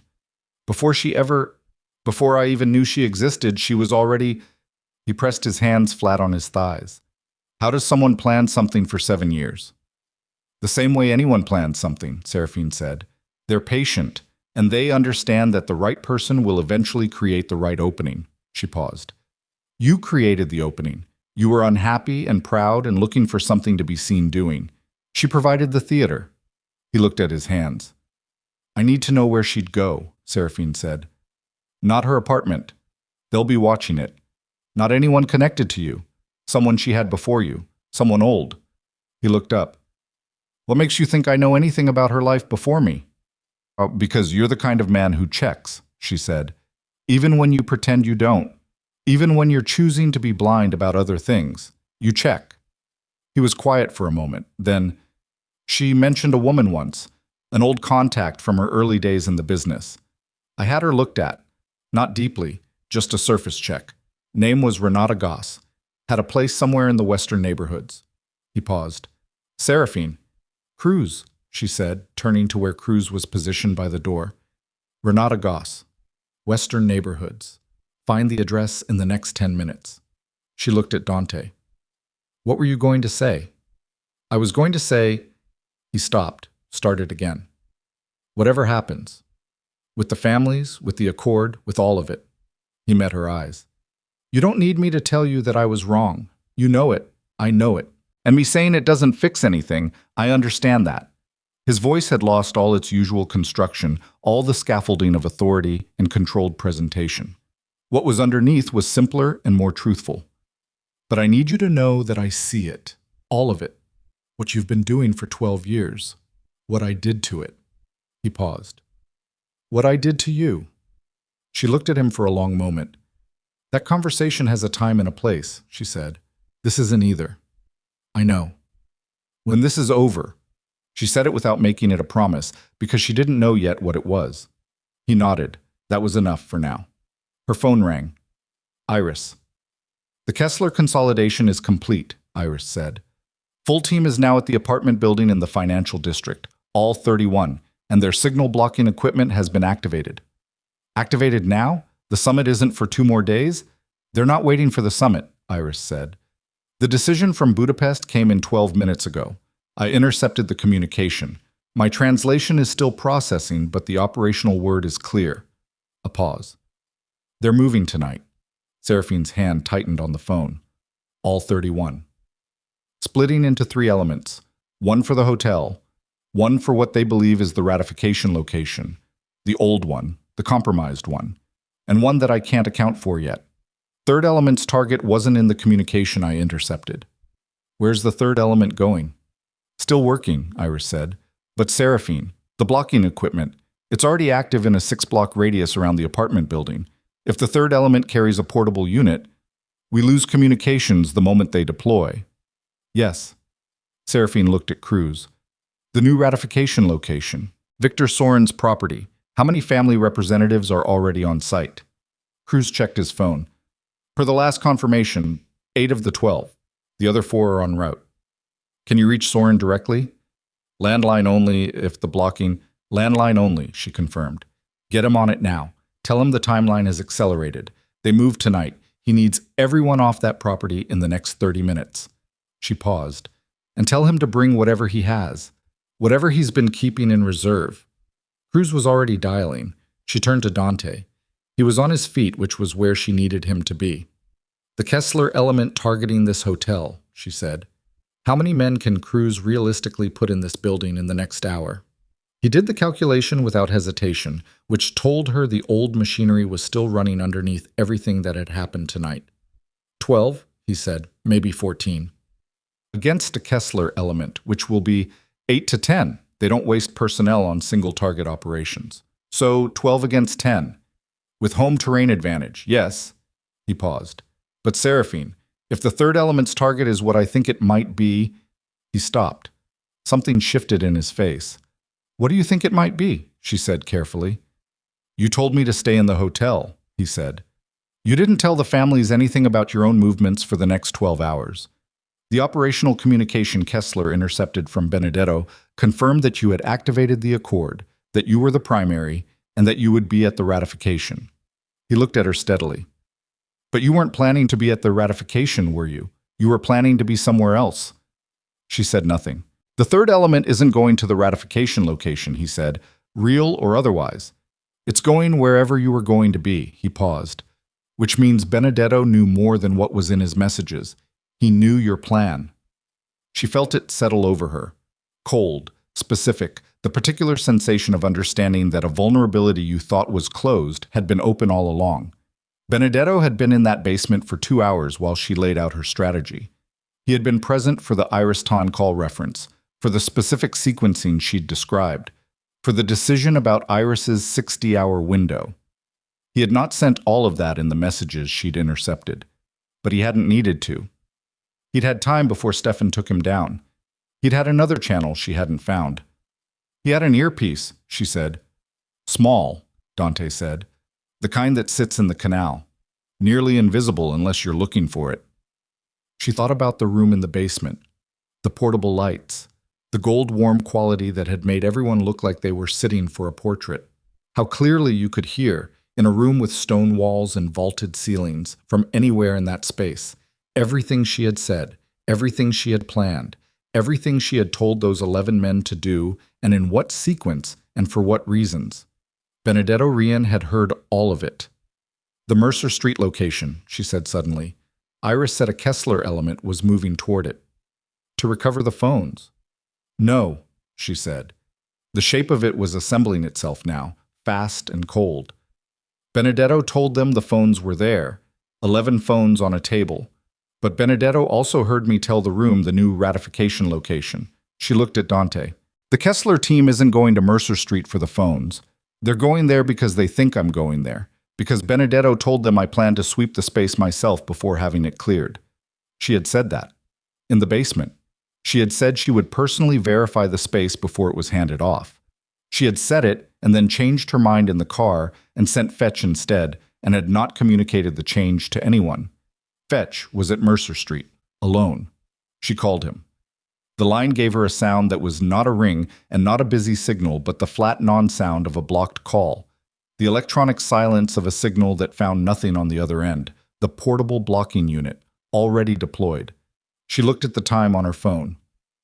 4 minutes had passed since she'd given Fetch 2 minutes to get out. "Gus," she said to Cruz, who was already ahead of her and already on a radio that operated on a frequency outside the blocked band. The response came back in static, heavy fragments. She made out enough of it. Gus had been outside on the street when the blocking went active. He had seen a vehicle stop at the Mercer Street Cathedral entrance. He had seen 4 men go in. He had not seen Fetch come out. Seraphine stood in the middle of the hotel suite on the 32nd floor with her phone in her hand and the blocked silence where Fetch's voice should have been, and felt something pass through her that she did not have time for and was going to feel anyway. The specific, nauseating weight of a decision she had made that had put someone in a position they couldn't get out of, and the knowledge that in the next several hours there would be more of those decisions, not fewer, and that this was what it cost to be the person who was responsible for the outcome. She let herself feel it for 5 seconds, exactly 5. Then she looked at Dante. "How fast can your people secure the perimeter of that cathedral?" she said. "In the next 30 minutes? He was already on his own phone. "Depends on what secure means." "It means nobody goes in or out until I get there," she said. His eyes came up from the phone. "You're going yourself." "Fetch went there because I told him to," she said. "Yes, I'm going myself." Something moved across Dante's face. Not the old authority, not the performed leadership of a man maintaining his position. Something simpler. "Then I'm coming." "Dante, I'm coming," he said. "Don't argue with me about this one thing." She looked at him for a long moment. "Fine," she said. "But you do what I say. When I say it." "Yes," he said. And the single word coming from Dante Valseri, in this room, after this night, carried the weight of something she couldn't fully name. Not contrition and not deference, but something in the space between them, something honest at last. Cruz had 6 men in the lobby. 4 more were 7 minutes out. She had Iris tracking the Kessler element's movement with a satellite uplink that bypassed the blocking frequency. She had Victor Soren's people mobilizing 40 minutes away. She had 12 hours of no sleep and a dead cold in her chest, and the specific stripped-down clarity that comes when everything extraneous has been burned away and only the essential remains. She went to the door. Behind her, she heard Dante check his weapon with the practiced click of a man who had not forgotten everything, and the sound of it, that small, definitive, mechanical sound, was somehow the realest thing she had heard all night. They went down the stairs together, and behind them the hotel room stood empty with the dawn coming gray through the windows, and ahead of them the city waited with all of its terrible and ordinary darkness. And somewhere in a stone building on Mercer Street, a man who had stayed when she told him to stay was either still waiting or was not, and she would know which in 20 minutes, and either way, she was going.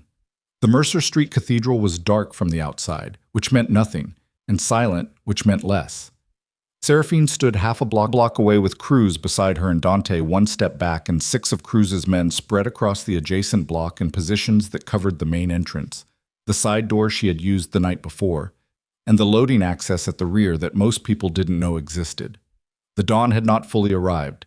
The sky was the particular non-color of the hour before light commits to anything, gray bleeding into gray, the city holding its breath between night and morning. Iris was in her ear through a single wireless receiver that operated on a frequency the Kessler blocking unit didn't cover. Iris had explained briefly and without warmth that she had anticipated blocking equipment of this type and had prepared accordingly, because that was what Iris Ton did. She anticipated and prepared and charged accordingly for both. 4 personnel inside, Iris said. Ground floor and basement. 1 is stationary in the basement. Could be Fetch. Could be one of theirs standing post. A pause. Heat signatures suggest the stationary one is seated, not standing. Seated could mean held, could mean injured, could mean other things she wasn't going to think about yet. Entry timing, Seraphine said. Their attention is concentrated in the basement. They're looking for something, probably the phones or documentation or whatever Benedetto told them was down there. They haven't found what they expected, which means they're distracted. Another pause. Window is now, if you're going. She looked at Cruz. He gave her a single nod, the compact communication of a man who had already made his calculations and was ready to execute them. Side door, she said. Same way I came in last night. I know the layout, Dante said quietly, from behind her. She turned to look at him. He was not what he'd been 12 hours ago, not the constructed, armored version of himself he'd worn into that summit ballroom, not the broken, emptied version she'd watched absorb the truth in the basement. He was something in between, something she didn't have a precise name for. A man who had been stripped down to his actual components and was discovering in real time what those were. Side door, he confirmed. Hallway turns left, 12 feet, then the staircase. The 4th step from the bottom has a loose riser. Skip it. She filed this. Stay behind Cruz. Seraphine. Behind Cruz, she said. Not a negotiation. He accepted it. They moved. The side door was unlocked, which told her someone had come in this way and hadn't bothered to secure it behind them, which told her they were either arrogant or hurried, or both. She went through first, Cruz immediately behind her, the hallway ahead dim and smelling of stone and old wood, and something else, something chemical, faint, the particular smell of equipment that runs on batteries and generates heat. The blocking unit was somewhere in this building, close. The hallway was 12 feet. She counted them, turned left. The staircase went down. She took the first 3 steps, skipped the 4th, continued down. Behind her she heard Cruz do the same, and then Dante, who had remembered correctly. The 4th step didn't flex under anyone's weight because no one touched it. The light from below was different from the night before. Not the warm gold of portable lamps, but the harsh, flat illumination of utility lights. The kind you run off a generator when you need to work and don't care how anything looks. It came up hard and white and made the stone walls look like something excavated rather than built. She heard voices. 2 of them, low and functional, the tonal quality of people conducting a search. Not conversation, just the necessary back and forth of coordinated looking. They were speaking a language she didn't know well enough to parse, but the cadence was operational. They hadn't found what they were looking for.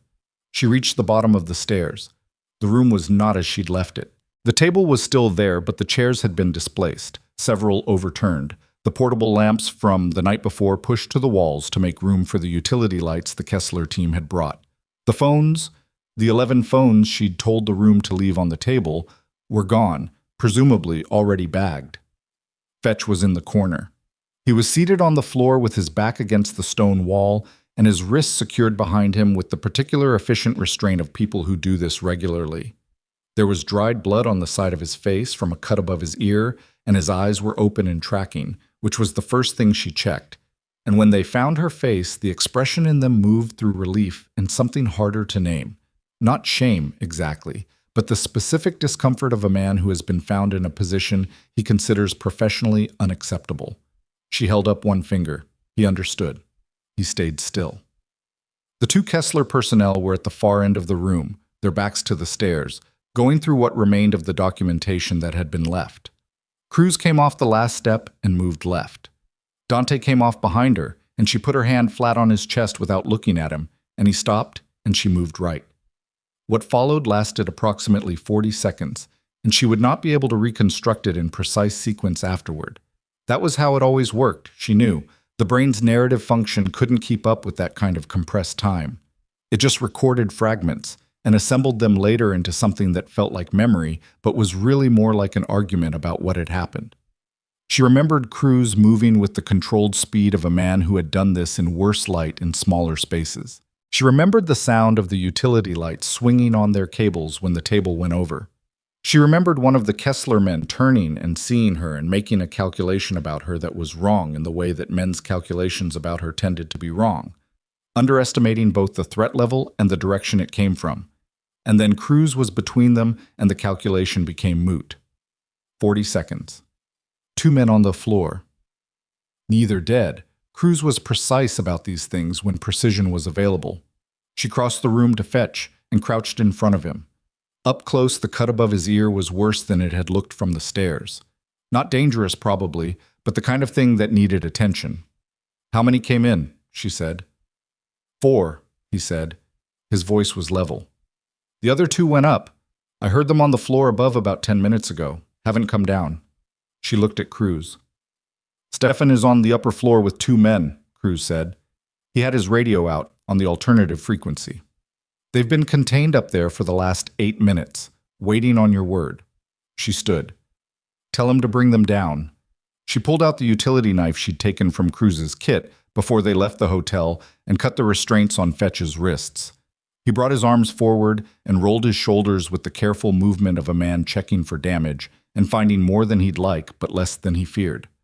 "I told you 2 minutes, she said. "I had 4 phones left," he said. "I made a judgment call."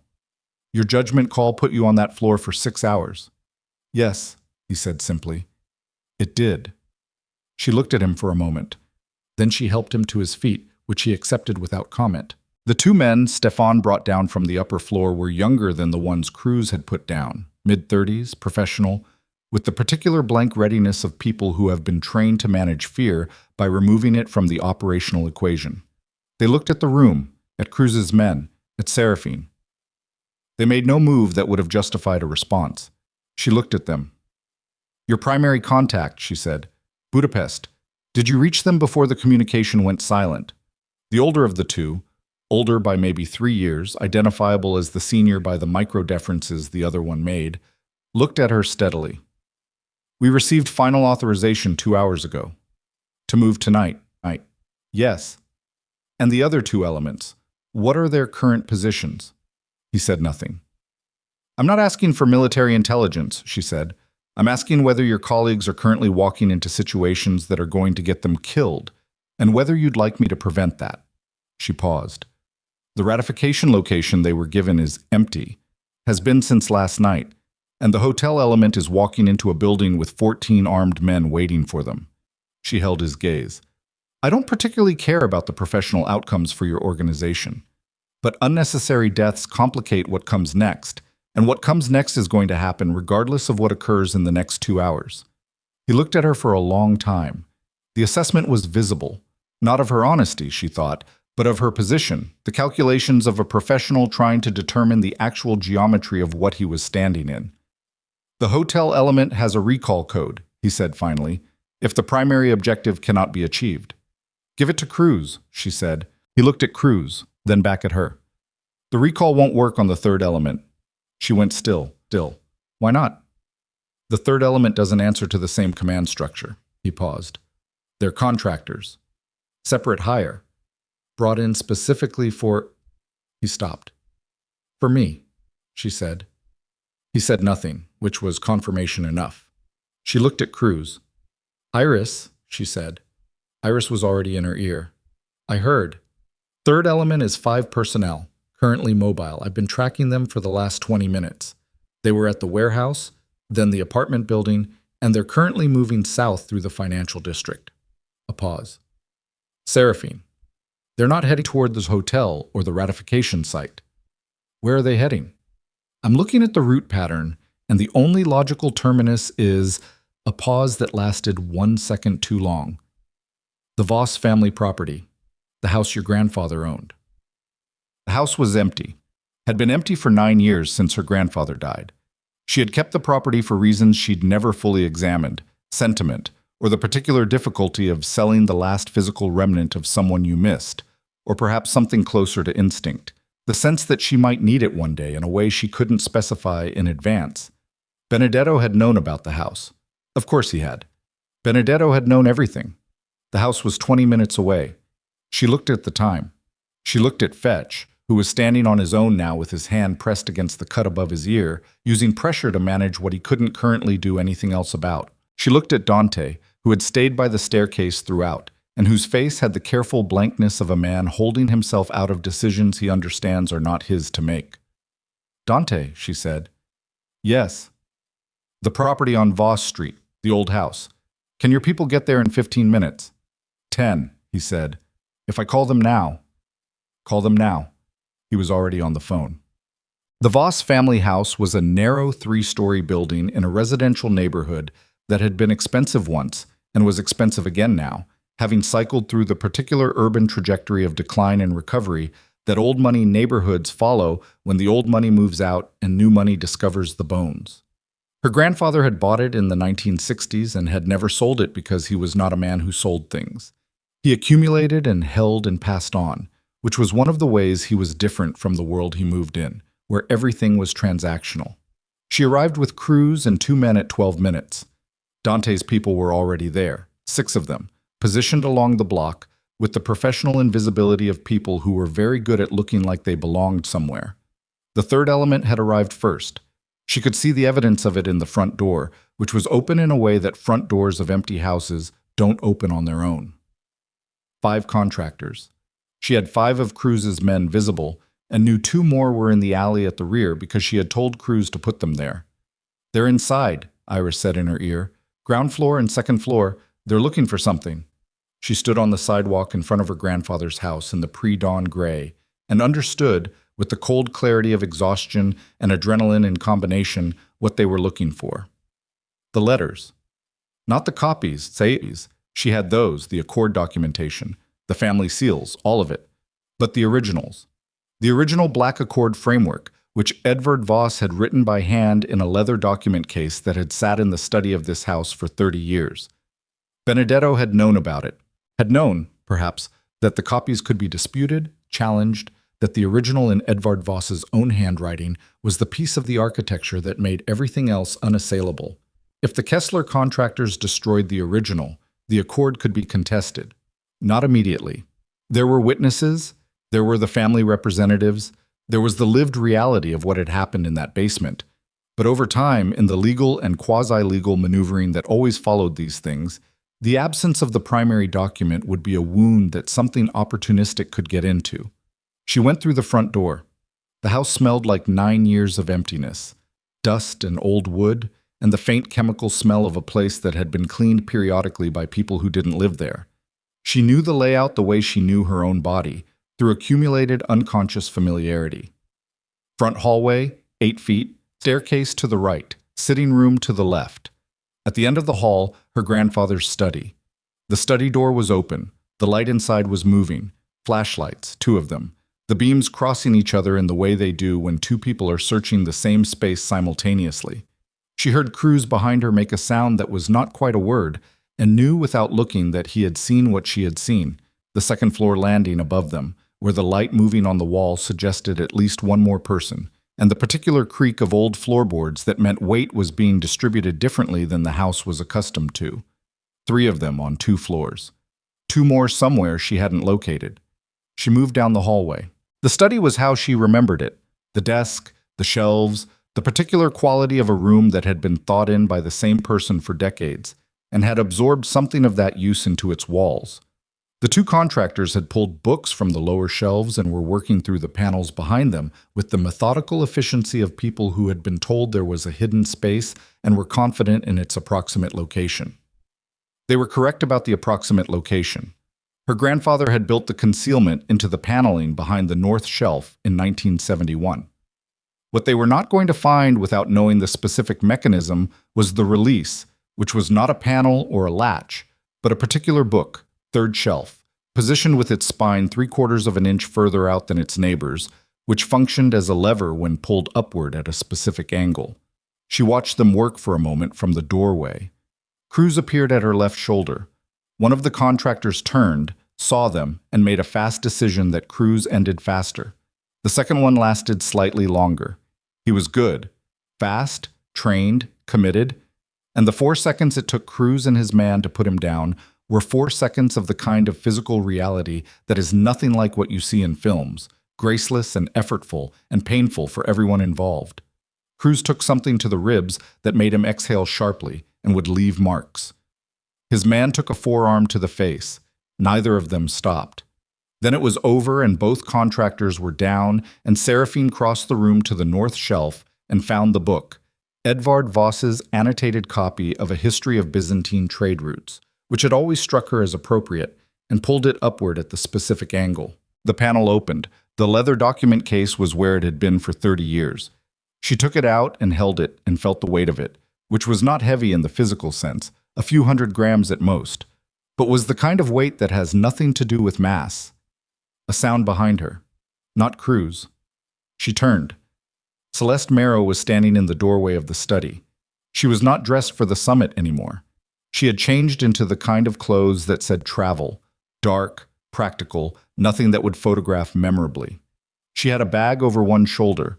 She had also, Seraphine noted, a compact pistol in her right hand, held with the ease of someone who had carried one before and was not performing comfort with it.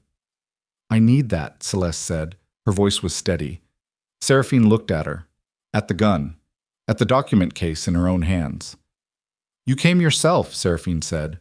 Not accusatory, just observational. "I couldn't trust anyone else to get it right."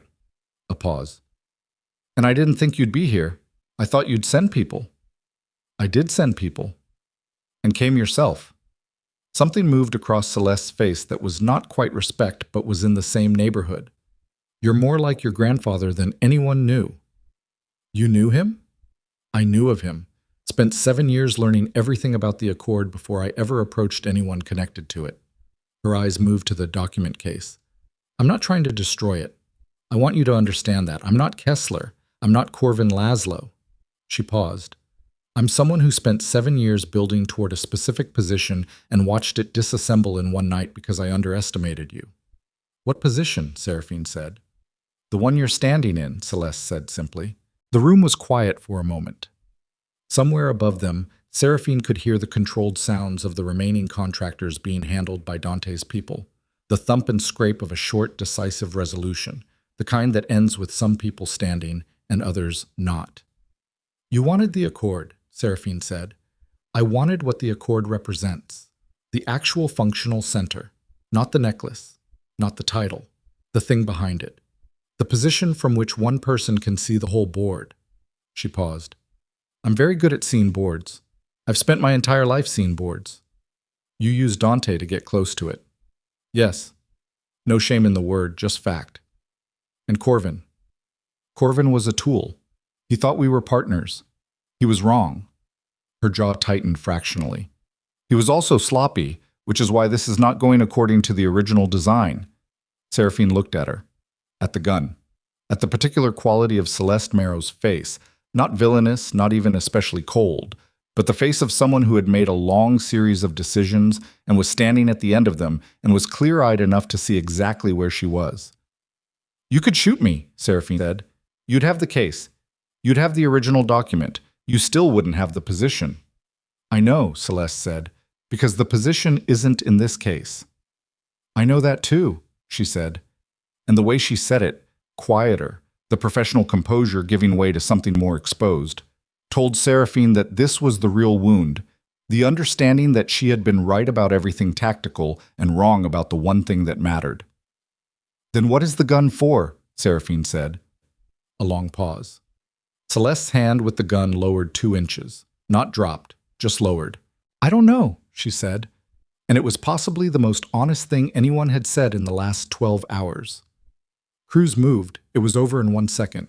The gun was on the floor, and Celeste's wrist was in Cruz's grip, and Celeste was not fighting it. She had made a decision somewhere in the last 10 seconds not to fight it, and the decision was visible in the way her body had gone still, not with defeat exactly, but with the particular stillness of someone who has reached the end of a road and is standing there looking at it. Seraphine crossed to the gun and picked it up and put it in her jacket pocket. Then she stood in front of Celeste Marrow in her grandfather's study, in the gray early light that was coming through the window now, true dawn finally committing to itself, and looked at a woman who had spent 7 years working towards something she was never going to reach, and felt something that was not pity and not contempt, but was perhaps the complicated residue of recognizing a certain kind of effort, even when it was pointed in the wrong direction. The Kessler principles, she said. Budapest. Names. Celeste looked at her. You have them, Seraphine said. You've been in contact with them for 9 months. You have names, account structures, operational contacts. She paused. Give them to me and I will make certain that what happens to you next is determined by the Accord's own protocols rather than by Dante Valseri. That's the offer. That's the offer. Celeste was quiet for a moment. Then she looked at Cruz. I'll need something to write on. By 7 in the morning, the city had fully committed to daylight, and the particular exhaustion of people who have been awake through a night that contained too many things had settled over the Voss family house like weather. Seraphine sat in her grandfather's chair, the one behind the desk, the one she had sat in as a child watching him work, with the leather document case in front of her and her mother's letter beside it, and a cup of tea that Cruz had produced from somewhere in the kitchen and that had gone cold 20 minutes ago. She hadn't drunk it. She was looking at the window and the light coming through it and not thinking about anything in particular, which was a state she almost never achieved, and which she allowed herself now for the specific reason that her mind needed somewhere to be that wasn't the last 18 hours. Dante appeared in the doorway. He knocked on the open door, which he had never done in 12 years of marriage, and the gesture was so small and so telling that she felt it somewhere in her chest. May I come in? He said. Yes. He came in and sat in the chair across the desk, the visitor's chair, the one that faced her grandfather's position, and looked at his hands for a moment. Celeste's information, he said. Is it useful? Iris says it's comprehensive. The Kessler principles will be addressable within the month. She paused. With the right intermediaries, it can be done without involving authorities. He nodded slowly. He was looking at the document case. Is that it? Yes. All of it. The whole framework. Everything my grandfather built. Yes. He was quiet for a moment. What happens to me, he said, under the Accord? What do the protocols say? She had spent part of the drive over thinking about this. The Accord doesn't prescribe punishment in the conventional sense. It prescribes accountability. She looked at him. The financial restitution will need to be complete. Every family that was damaged by the Kessler arrangement, the routes that were compromised, the personnel who were exposed. She paused. The Valseri organization can survive it. It will be smaller. The Eastern Territory will need to be given up for the next 3 years at minimum. And me personally. That depends on what you do next, she said, which is the only thing it ever depended on. He looked at her. The Accord. The Donna position. Whatever Aurelio called it last night. He stopped. You're going to take it. I'm going to decide whether to take it, she said. There's a difference. Is there something to decide? She thought about her mother's letter. The specific line, do not be merciful because it is required of you. Be merciful when you choose it, and fierce when you choose that. She thought about 11 men standing up in a ballroom at 11:30 at night because a woman was walking out of a room and they needed her to know, before she left, that they saw what she was. She thought about Fetch on the floor of the basement with dried blood on his face and his eyes open and tracking, having stayed when she told him to stay, even though it cost him. There are things worth maintaining, she said. The peace your father understood he couldn't hold alone. The protections your grandfather, my grandfather, spent his life building into the structure. She paused. And there are things that need to change, which the current structure can't change because it was built by men who didn't see certain problems because they'd never experienced them. Dante looked at her steadily. And you see those problems? I've been living in them for 12 years, she said. He absorbed this without flinching, which was something. What do you need from me, he said. Specifically, practically. Not, he stopped. Not a larger conversation, the practical thing, right now. She looked at him. I need you to go to Victor Soren today, before the ratification, and I need you to tell him directly, in front of whoever he wants present, everything that happened with the Kessler arrangement. Everything. Not through intermediaries, not through a lawyer, not in a document. She paused. And then I need you to tell him it was your fault. Because it was. He was quiet for a moment. Yes, he said. All right. It won't fix it, she said. I want you to understand that. I understand that. It will establish what comes next, she said, which is the most you can do with something you can't undo. He nodded. He looked like a man who was going to be carrying something heavy for a long time and had made peace with the weight of it. Not happily, not cleanly, but with the kind of acceptance that is more durable than happiness, because it doesn't require anything to be other than what it is. He stood, paused at the door. The necklace, he said. Aurelio will bring it to the ratification. It belongs to you. The necklace belongs to whoever the families choose, she said. That's the point of all of this. They'll choose you.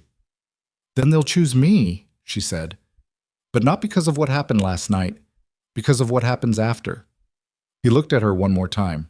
The look had the quality of a last look.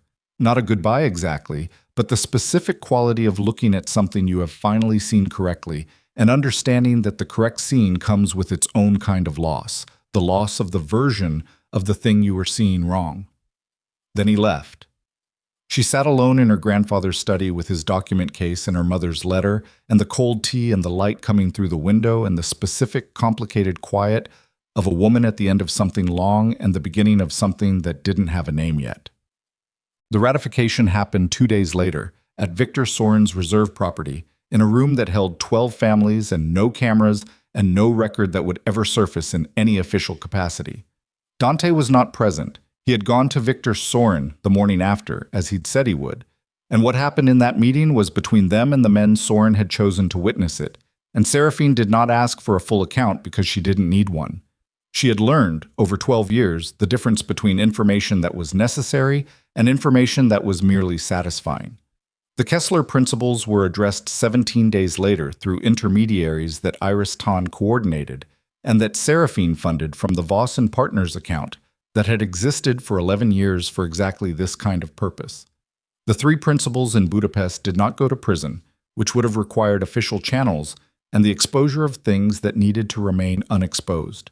They went somewhere else, in a manner that was thorough and non-negotiable, and that removed them from operational capacity in a way that prison, with its appeals processes and its finite sentences, would not have achieved. Celeste Marrow was given safe exit from the country in exchange for the Kessler documentation. She went to a place Seraphine didn't ask about and did things Seraphine didn't track. There was a version of this story where Celeste became an enemy again, where 7 years of ambition found a new direction and pointed itself at the same target from a different angle. Seraphine considered this possibility and decided that she would address it if and when it became concrete. She had spent 12 years managing hypothetical threats. She was going to try, going forward, to manage only actual ones.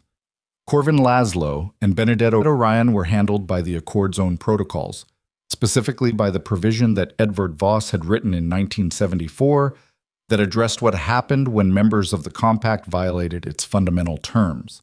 She didn't need to manage this directly. It managed itself, which was one of the things her grandfather had built into the structure that she was beginning to understand was not idealistic but genuinely, functionally practical. Fetch's cut above his ear required 6 stitches. He returned to work in 2 days and mentioned it once, in passing, and then never mentioned it again. Cruz remained Cruz. He was one of the few people in the Valseri organization that Seraphine trusted with the specific kind of trust that doesn't need to be articulated because it has been tested and held. She didn't tell him this.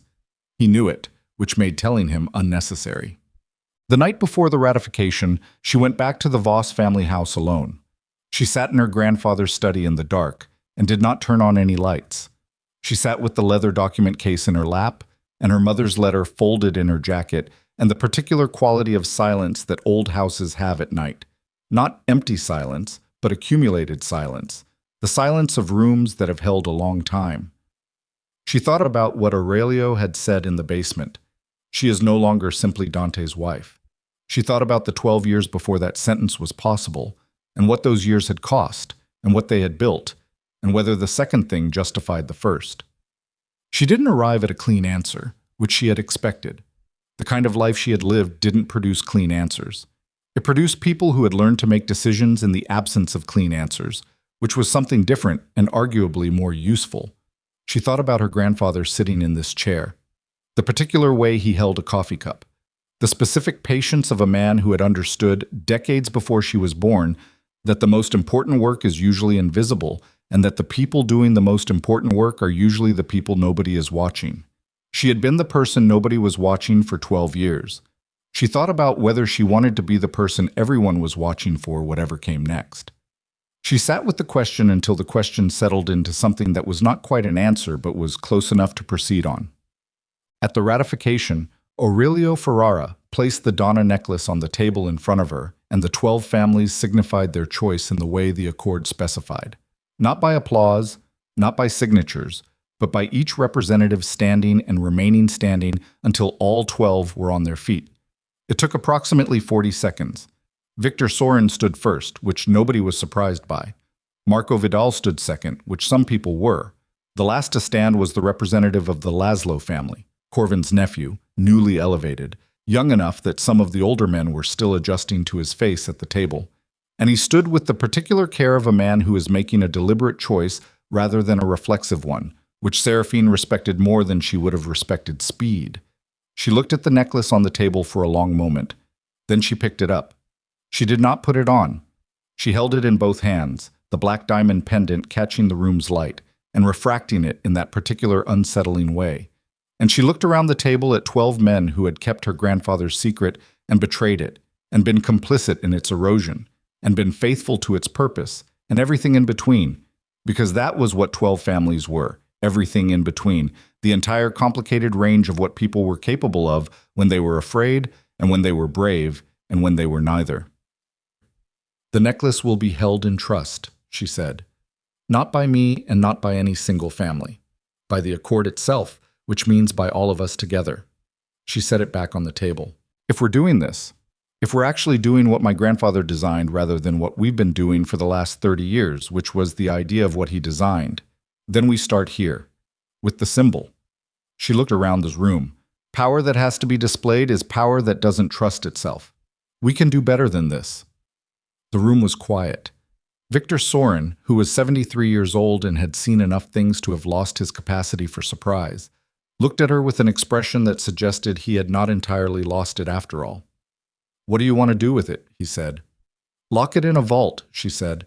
"Somewhere all 12 families have equal access and no single family controls, and then we get to work." She looked at the necklace one more time. The necklace was never the point. My grandfather knew that. The point is whether we can build something that holds without someone standing at the top of it, holding it together by force.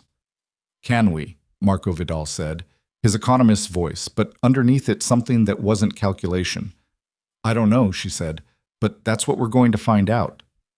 3 weeks after the ratification, on a Tuesday morning in the kind of weather that couldn't decide between autumn and winter, Seraphine sat in the kitchen of the Voss family house with a cup of coffee that was actually hot and a stack of documents that needed her attention and the specific ordinary quiet of a morning that didn't contain a crisis. She had moved back into the house 2 weeks ago. Not because it was the most strategic location or the most secure or the most comfortable, but because it was hers.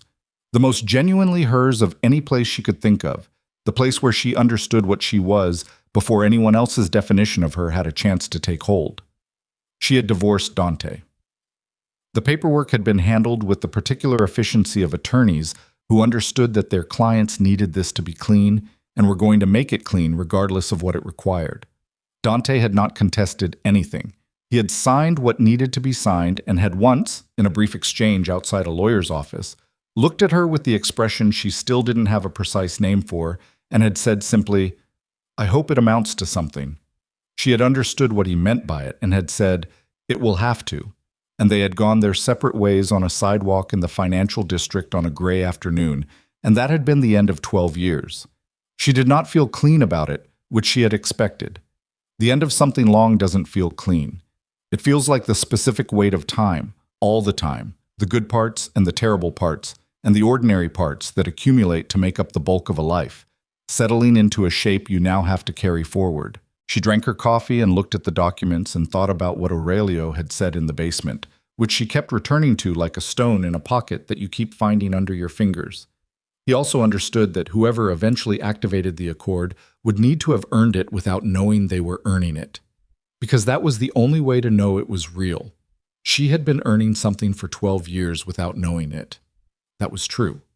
What was also true, and what she was still accounting for, was that the earning had cost things she couldn't get back, time and choices, and the particular self she might have been in a different life, the one that didn't have any of this in it. She didn't know whether it was worth it. She was suspicious of people who claimed to know whether things were worth it. That kind of certainty required a vantage point nobody actually had, a view of the whole shape of a life from outside it, which was not available to people while they were living. What she knew was that the work was real, that the piece her grandfather had built, flawed and compromised and eroded as it had become, was worth rebuilding correctly, that there were people who had been protected by the things she had maintained in 12 years of quiet labor, and that those people were real, and that their safety was not an abstraction. That would have to be enough. And on most mornings, she was finding it was.